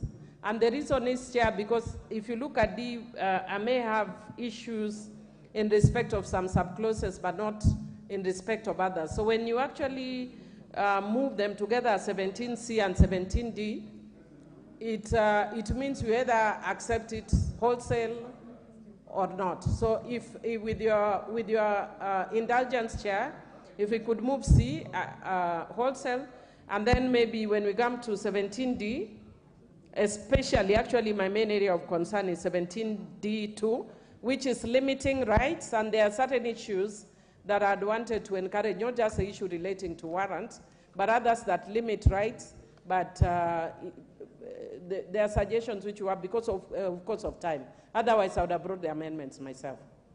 No, what I would do, I would allow the chair to move the amendments. In fact, he's already taking into account something that was raised by Honorable Kajwang in the morning. He's already proposing a further amendment. If, after he moves, you convince him to adopt your amendment, I'm sure Chair is magnanimous, he will still pick yours if it makes sense to him. So, the Honorable Korea, you could move the amendment quickly, and then we give immediate to proposes. Thank you for your indulgence, Honourable Chair. And I ask, as we properly guided, Honourable Millie, whatever amendment that he feels would enrich this bill, would be willing to listen, and I will be happy to take those amendments if we feel that they limit the rights of any individual, because that is not the intention in any way of this bill. So I beg to move, Honorable Chair, that clause 17C and 17B be amended as per the order paper. I would ask, I beg to move, Honorable Chair, that I move a further amendment on 17D2A by inserting, where we're talking the person's home or property may be searched, by inserting the word with warrant as far we did with the other clauses. And with that, I beg to move, Honorable Chair.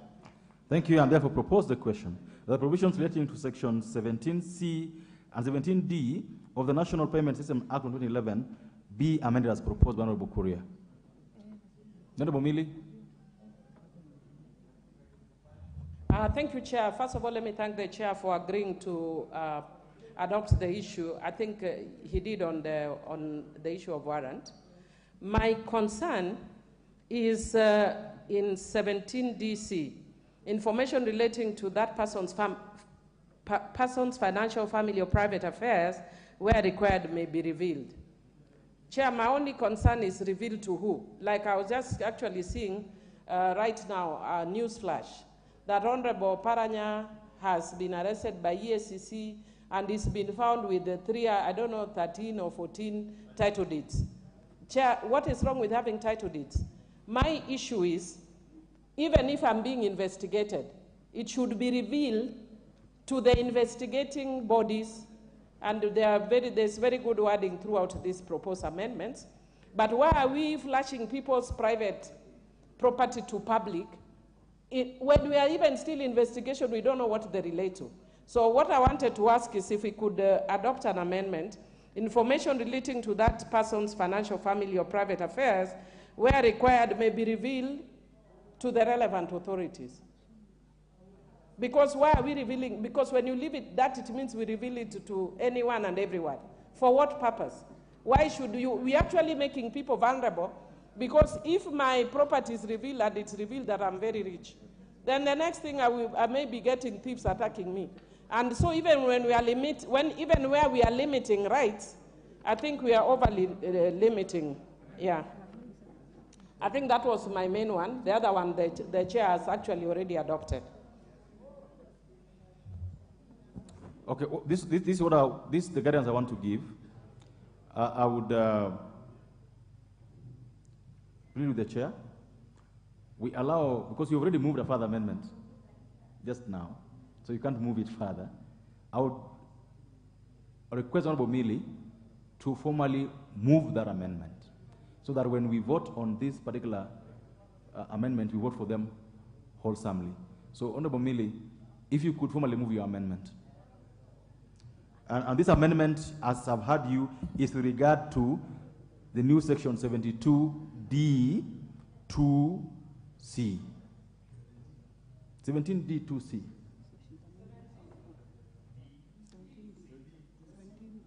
17D2C. Yeah, Chair, this is in relation to the National Payment Systems Act, I believe. Yeah? So, Chair, I propose to move a further. Now, Chair, I don't know whose amendment I'm moving to, because this is a proposed amendment by the Chair. The amendment in the order paper is by the Chair, so it actually makes it difficult procedurally. I've just guided you. Okay, then, Chair, that you are moving a further amendment, the Chair's amendment. Okay. Once you move it, I'll give the Chair a chance to say whether he supports that amendment or not, then you proceed that way.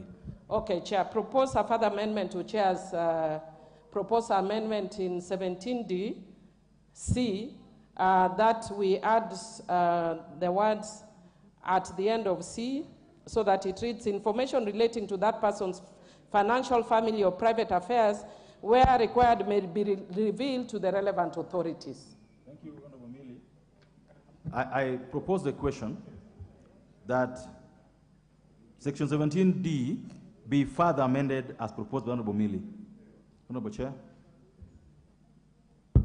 Again, we are making these laws for prosperity without the intention of victimizing anybody, and must make sure that we do not infringe on the rights of any person. And therefore, I would agree with the Honorable Mili Uthiambo that we further amend 17D2C, that that information will only be revealed to the relevant authorities. But just to give honourable members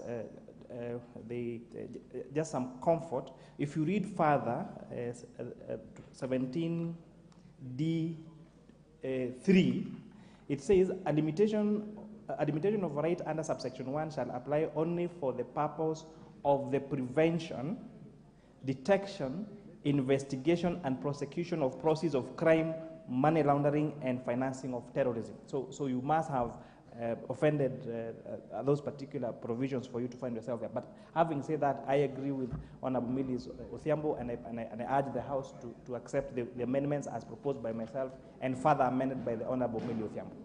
Very well. So what I'm going to do now, members, is I'm going to put the question on Honorable Millis' amendment, so that then we carry it fully together. So therefore, honorable members, I put the question that the provisions relating to section 17D be amended as proposed by Honorable Milli. Will as many of that opinion say aye? Aye. Will as many of the contrary opinion say nay? Honorable members, I now want to put the omnibus question on 17C and D. I therefore put the question that provisions relating to section 17C and 17D of the National Payment Act 2011 be amended as proposed by the Honorable Kuria and amended by Honorable Milli.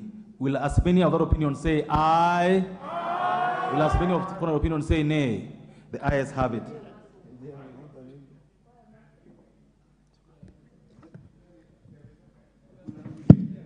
Provisions relating to the Limited Liability Partnership Act of 2011. Honorable members, I propose the question that provisions relating to section 2 of the Limited Liability Partnership Act 2011 be part of the bill. Honorable Kuria. Honorable Kuria, this is section 2, relates to definitions.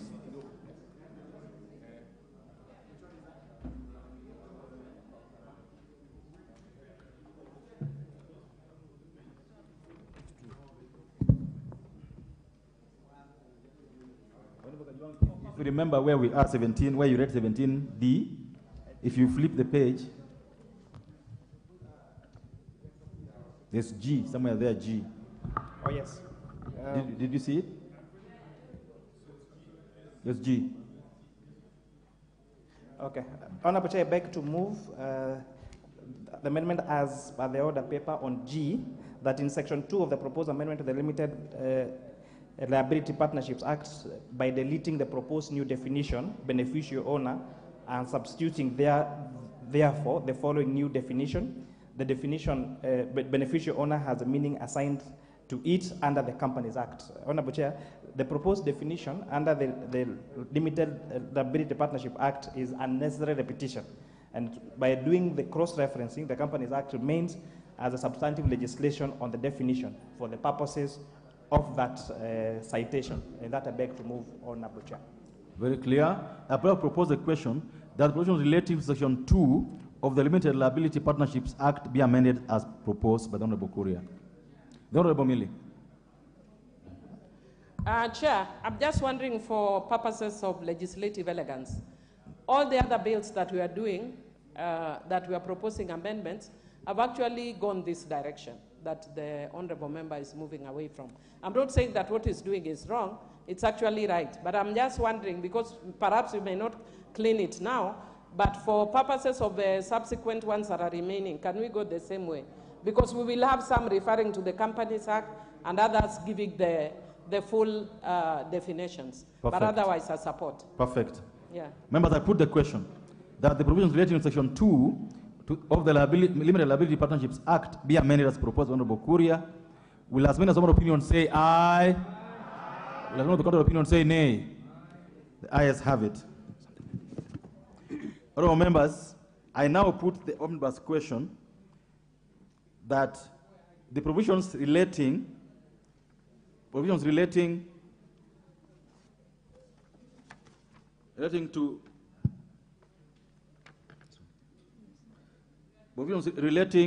to the National Payment Systems Act 2011 and those relating to the Limited Liability Partnership Act be as amended, be part of the bill? Will as many of that opinion say aye? Will as those of contrary opinion say nay? The ayes have it. Provisions relating to the Companies Act of 2015, number 17. Honorable members, I propose the question that provisions relating to sections 992A of the Companies Act be part of the bill. Thank you, Mr. Chairman. Mr. Chairman, I move that the proposed amendment to new section 992A of the Companies Act be made as shown on the order paper.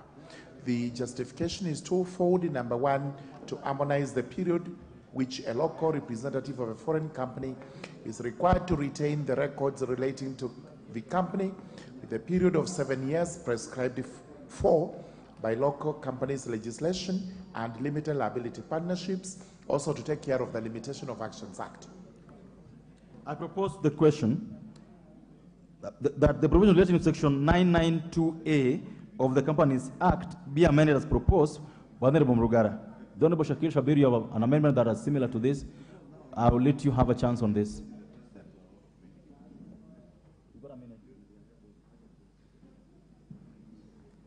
Yes, Chairman.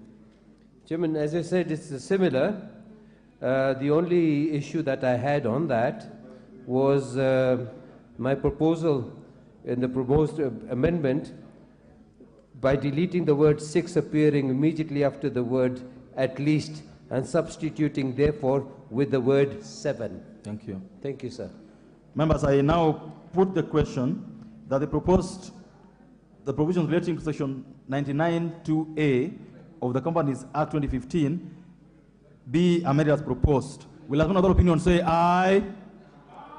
Will as another contrary opinion say nay? The ayes have it. Honourable members, I now put the question that the provisions relating to sections 992A of the Companies Act as amended be part of the bill. Will as another opinion say aye? Will as another contrary opinion say nay? The ayes have it.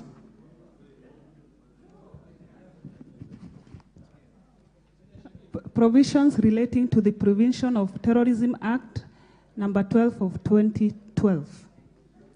Honourable members, I propose the question that provisions relating to section 40D2 of the Prevention of Terrorism Act 2012 be part of the bill. Mover.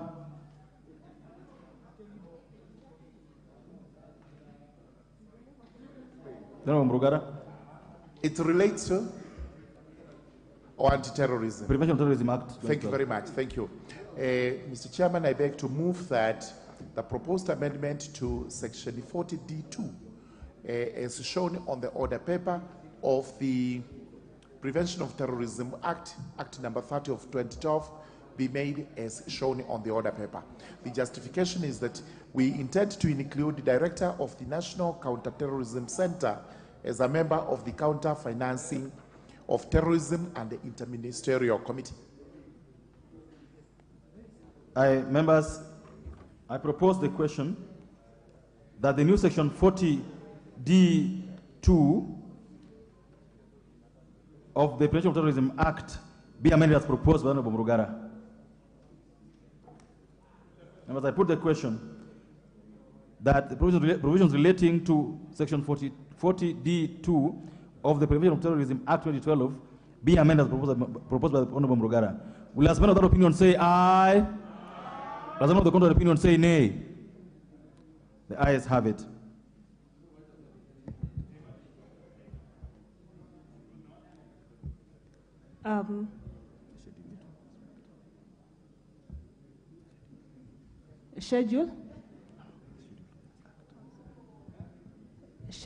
Schedule to the... Okay. Members, before we go to the schedule, then I therefore put the question that the provisions relating to section 40D2 of the Prevention of Terrorism Act 2012 as amended part of the bill. Will as one of that opinion say aye? Will as one of opinion say nay? The ayes have it. Honorable Mrugara, you have... Remember, there were two proposed amendments in that section to GA and to FA. So there were two. It's approved without one being moved. So you only moved one? I moved the second one now. So go ahead and move the second F, one. Yes. Let me propose it first before you move it. I propose the question that provisions relating to section 40D to is it to F? 42D FA of the Prevention of Terrorism Act 2012 be part of the bill. You can move it now. Yes. I do move that section 40D2 be amended as shown on the order paper to have FA, which includes the Office of the Director of Public Prosecutions as part of the law enforcement and coordinating groups in the proposed schedule of the Act. Thank you. I propose a question. What is that? I want to propose the question first, then you can have a word. Yeah, of course. I propose the question that provisions relating to section 40D 2FA be amended as proposed by Honorable Murugara. Honorable Kajuang? No, it's just all right. But, Chair, we are struggling. Our order papers have realized it's not the same. Because I was just about to consider what I think may have been called the schedule. I would have thought that the chair was going to move what is G here, the new amendment on 4A. But we'll come to that just after this. And so, Chair, where are we? Because when he says order paper, we are flipping through and forth, and we are unable to get where we are. If you, I don't know if you have pages 10, 17. Yes. Page 10, 17. He has just moved the 42D Roman 1. Now he has just moved 42D Roman 2, which I want to put the question on, and then you can go to the new clause. 1017, 1017. Yes. Members, I therefore put the question that provisions relating to section 40D2 Roman 2 be amended as proposed by Honorable Murugara. Will as one of that opinion say aye? Aye. Will those of that opinion say nay? The ayes have it.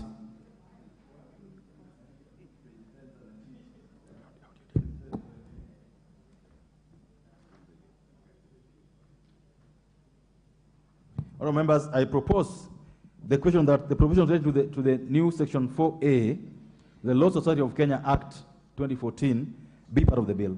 The Honorable Murugara. Thank you very much, Mr. Chairman. Mr. Chairman, I move that the schedule be amended so that the Law Society of Kenya Act number 21 of 2014 has a new section 4A as shown on the order paper, and it runs up to 1 and 2. As for the justification is as follows, and this is from the Law Society of Kenya itself.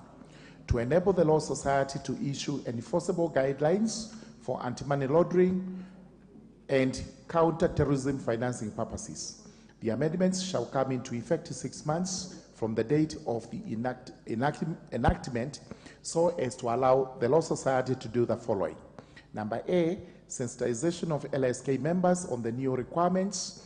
Number B, setting up the LSK structure to take on board these new responsibilities. And number C, to give an opportunity to LSK to consider best practices and develop appropriate regulations.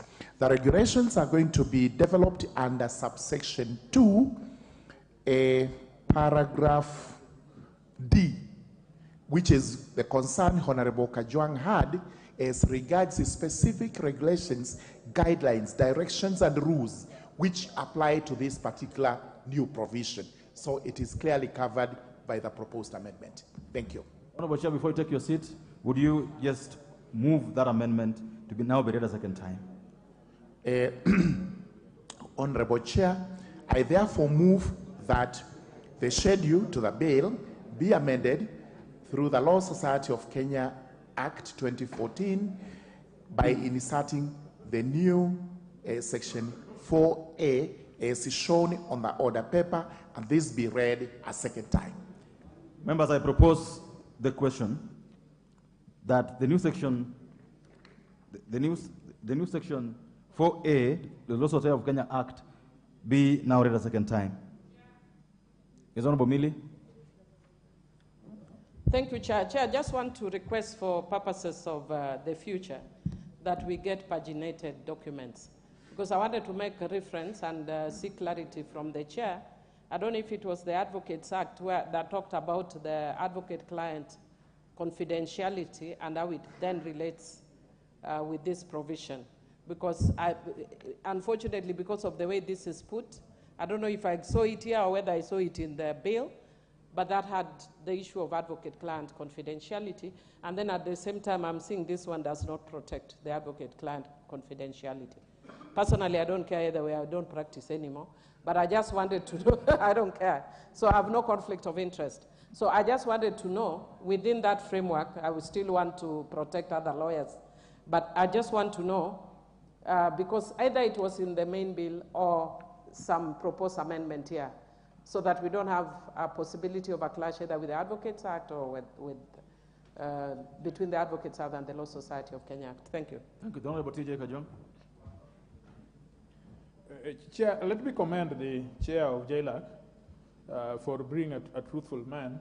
He is always a truthful man, as senior as he is. But today he has shown there is evidence. Yes, today he has given evidence that he surely is truthful, that he has moved amendments. I think let us also speak to the public so that they understand where we are, lawyers out there, that in this case there are exceptions to the professionals, not just lawyers, to professionals, that they will be self-regulated. We have made amendments to refer to these bodies as self-regulators, and in this amendment, therefore, the societies that the members will fall will then regulate themselves.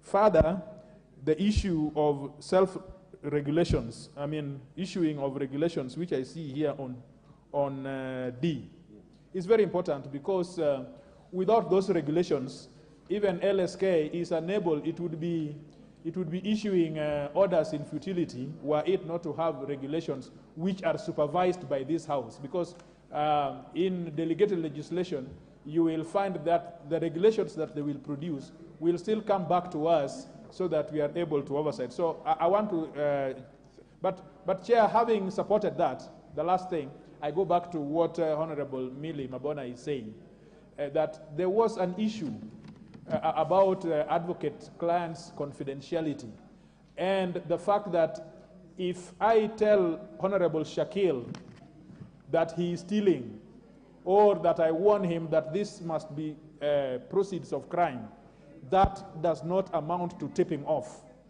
I don't know whether Chairman is listening of JLAC. There was an issue, if you just stay there 1 minute. Yes, Chair of JLAC.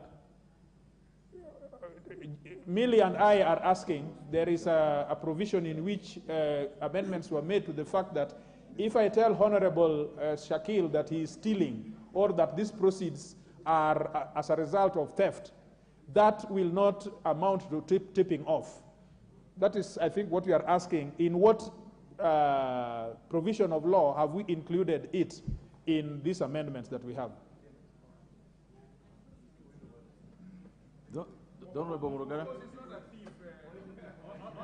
Thank you. Let me answer those questions.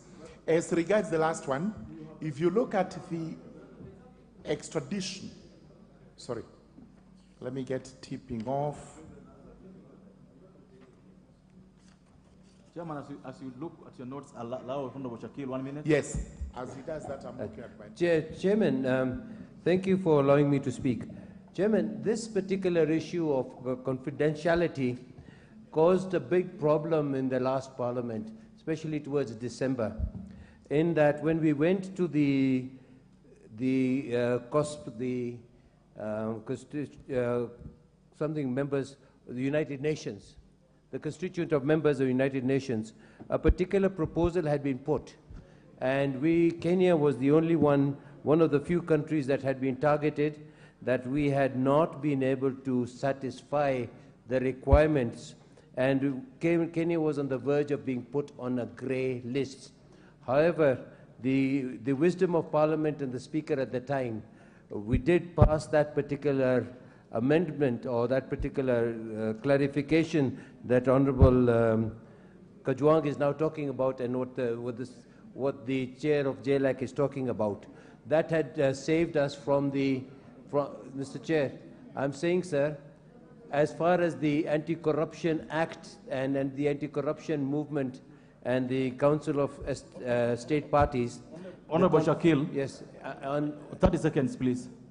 Yes, sir. You have to wind up. In the Conference of State Parties, in the issue of anti-corruption, the issue of the issue that on confidentiality had caused a bit problem, but it was then sorted out from the point of view that the chair is now presenting. So I support it, and I do suggest that we make it very clear that Kenya is very much in line with the requirements of the UNCAC declaration on corruption in respect of the advocates and the confidentiality of clients. Thank you, sir. Thank you. 1 minute. Yes, thank you so much.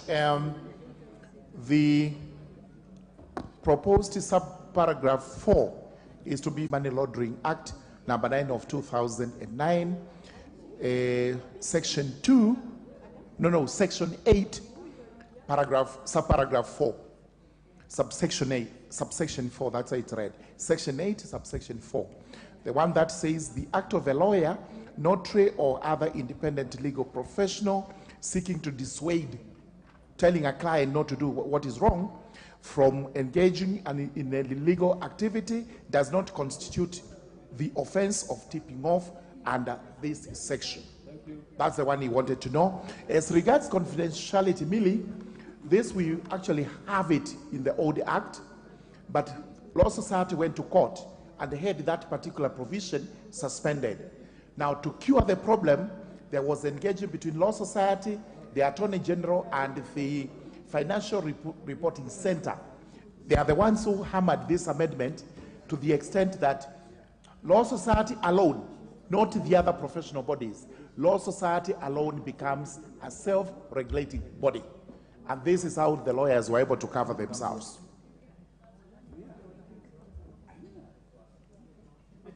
Thank you so much. Honorable members, I put the question now that the new section 4A of the Law Society of Kenya, Act number 2014, be now read a second time. Will as one of that opinion say aye? As one of the contrary opinion say nay? The ayes have it. Members, I propose the question that the new section 4A, Law Society of Kenya Act number 2014, be part of the bill. I now put the question that the new section 4A, Law Society of Kenya Act 2014, be part of the bill. As one of that opinion say aye? As one of the contrary opinion say nay? The ayes have it. Clause 2. Members, I propose the question that the provision relating to clause 2 be part of the bill.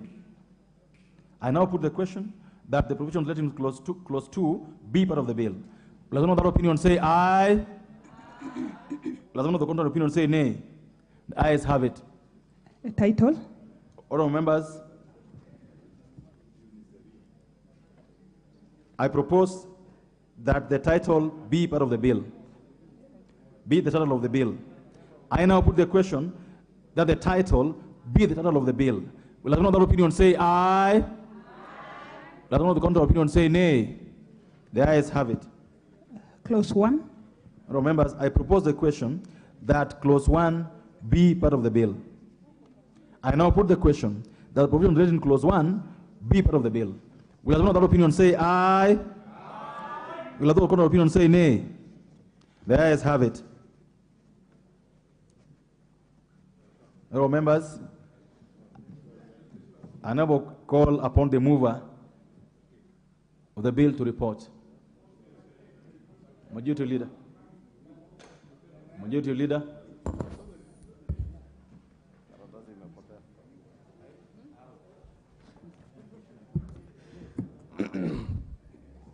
Honorable Chairperson, I beg to move that the committee do report to the House its consideration of the Anti-Money Laundering and Combating of Terrorism Financing Laws Amendment Bill, National Assembly Bill number 35 of 2023, and its approval thereof with amendments. Members, I put the question, which is that the committee do report to the House its consideration of the Anti-Money Laundering and Combating of Terrorism Financing Laws Amendment Bill number 35 of 2023, and its approval thereof with amendments. Will as many of that opinion say aye? Aye. Will as many of the contrary opinion say nay? The ayes have it.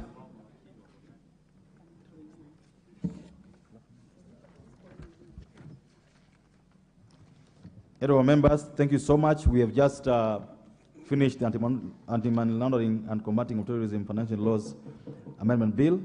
We now move to the next bill, which is the Food and Feed Safety Control Condition Bill, Bill number 21, of National Assembly Bill number 21 of 2023.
Order members, Committee of the Whole, discussing the Food and Feed Safety Control Coordination Bill, National Assembly Bill number 21 of 2023.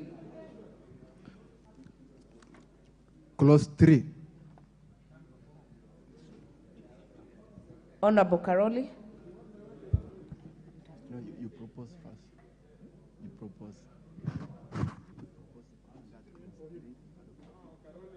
I'm sitting in for him. I'm sitting in for him.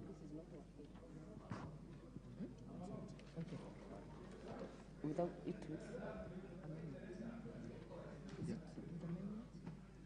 you use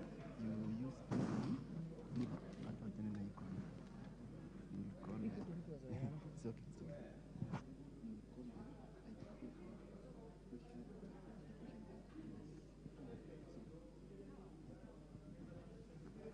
I propose the question that clause 3 be part of the bill. Mover.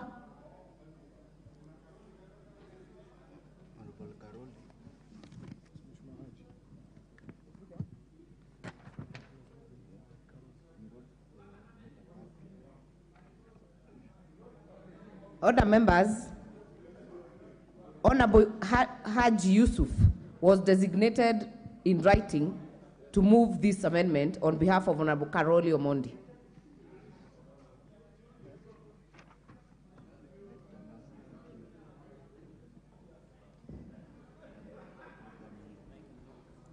Okay, thank you, Speaker. I move the amendment which directs or tries to separate food from feed, and by that, the bill be amended by deleting the title and substituting it thereof by the National Food Safety Control and Coordination Bill 2023. Honorable Member, we are moving the amendment under clause 3. Clause 3. Initially to be moved by Honorable Carol Omondi. Yeah, there's clause 3, yeah. Yeah, that I move that the bill be amended by deleting clause 3 and substituting therefore the following new clause. That is, establishing, the objective of this act is establishing a national framework through the Office of the Food Safety Controller for the effective coordination of the competent authority in performing or in the performance of their function. B, enhance transparency and accountability in the implementation of the official control. Just for guidance, these amendments are listed on the order paper. If you could simply note, amended as listed on the order paper. Okay. I now propose the question that clause 3 be amended as proposed by Honorable Haji on behalf of Honorable Karoli Omondi. I now put the question that clause 3 be amended as proposed. Will as many as are of that opinion say aye? Will as many as are of a contrary opinion say nay? Nay. The nays have it. I now... Order, members. Order. Order. I now put the question that clause 3 is amended. No, it can't be. It's been dropped.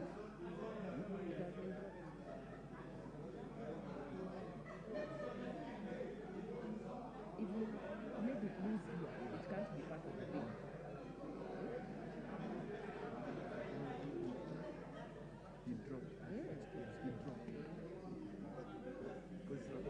I now put the question that clause 3 be dropped.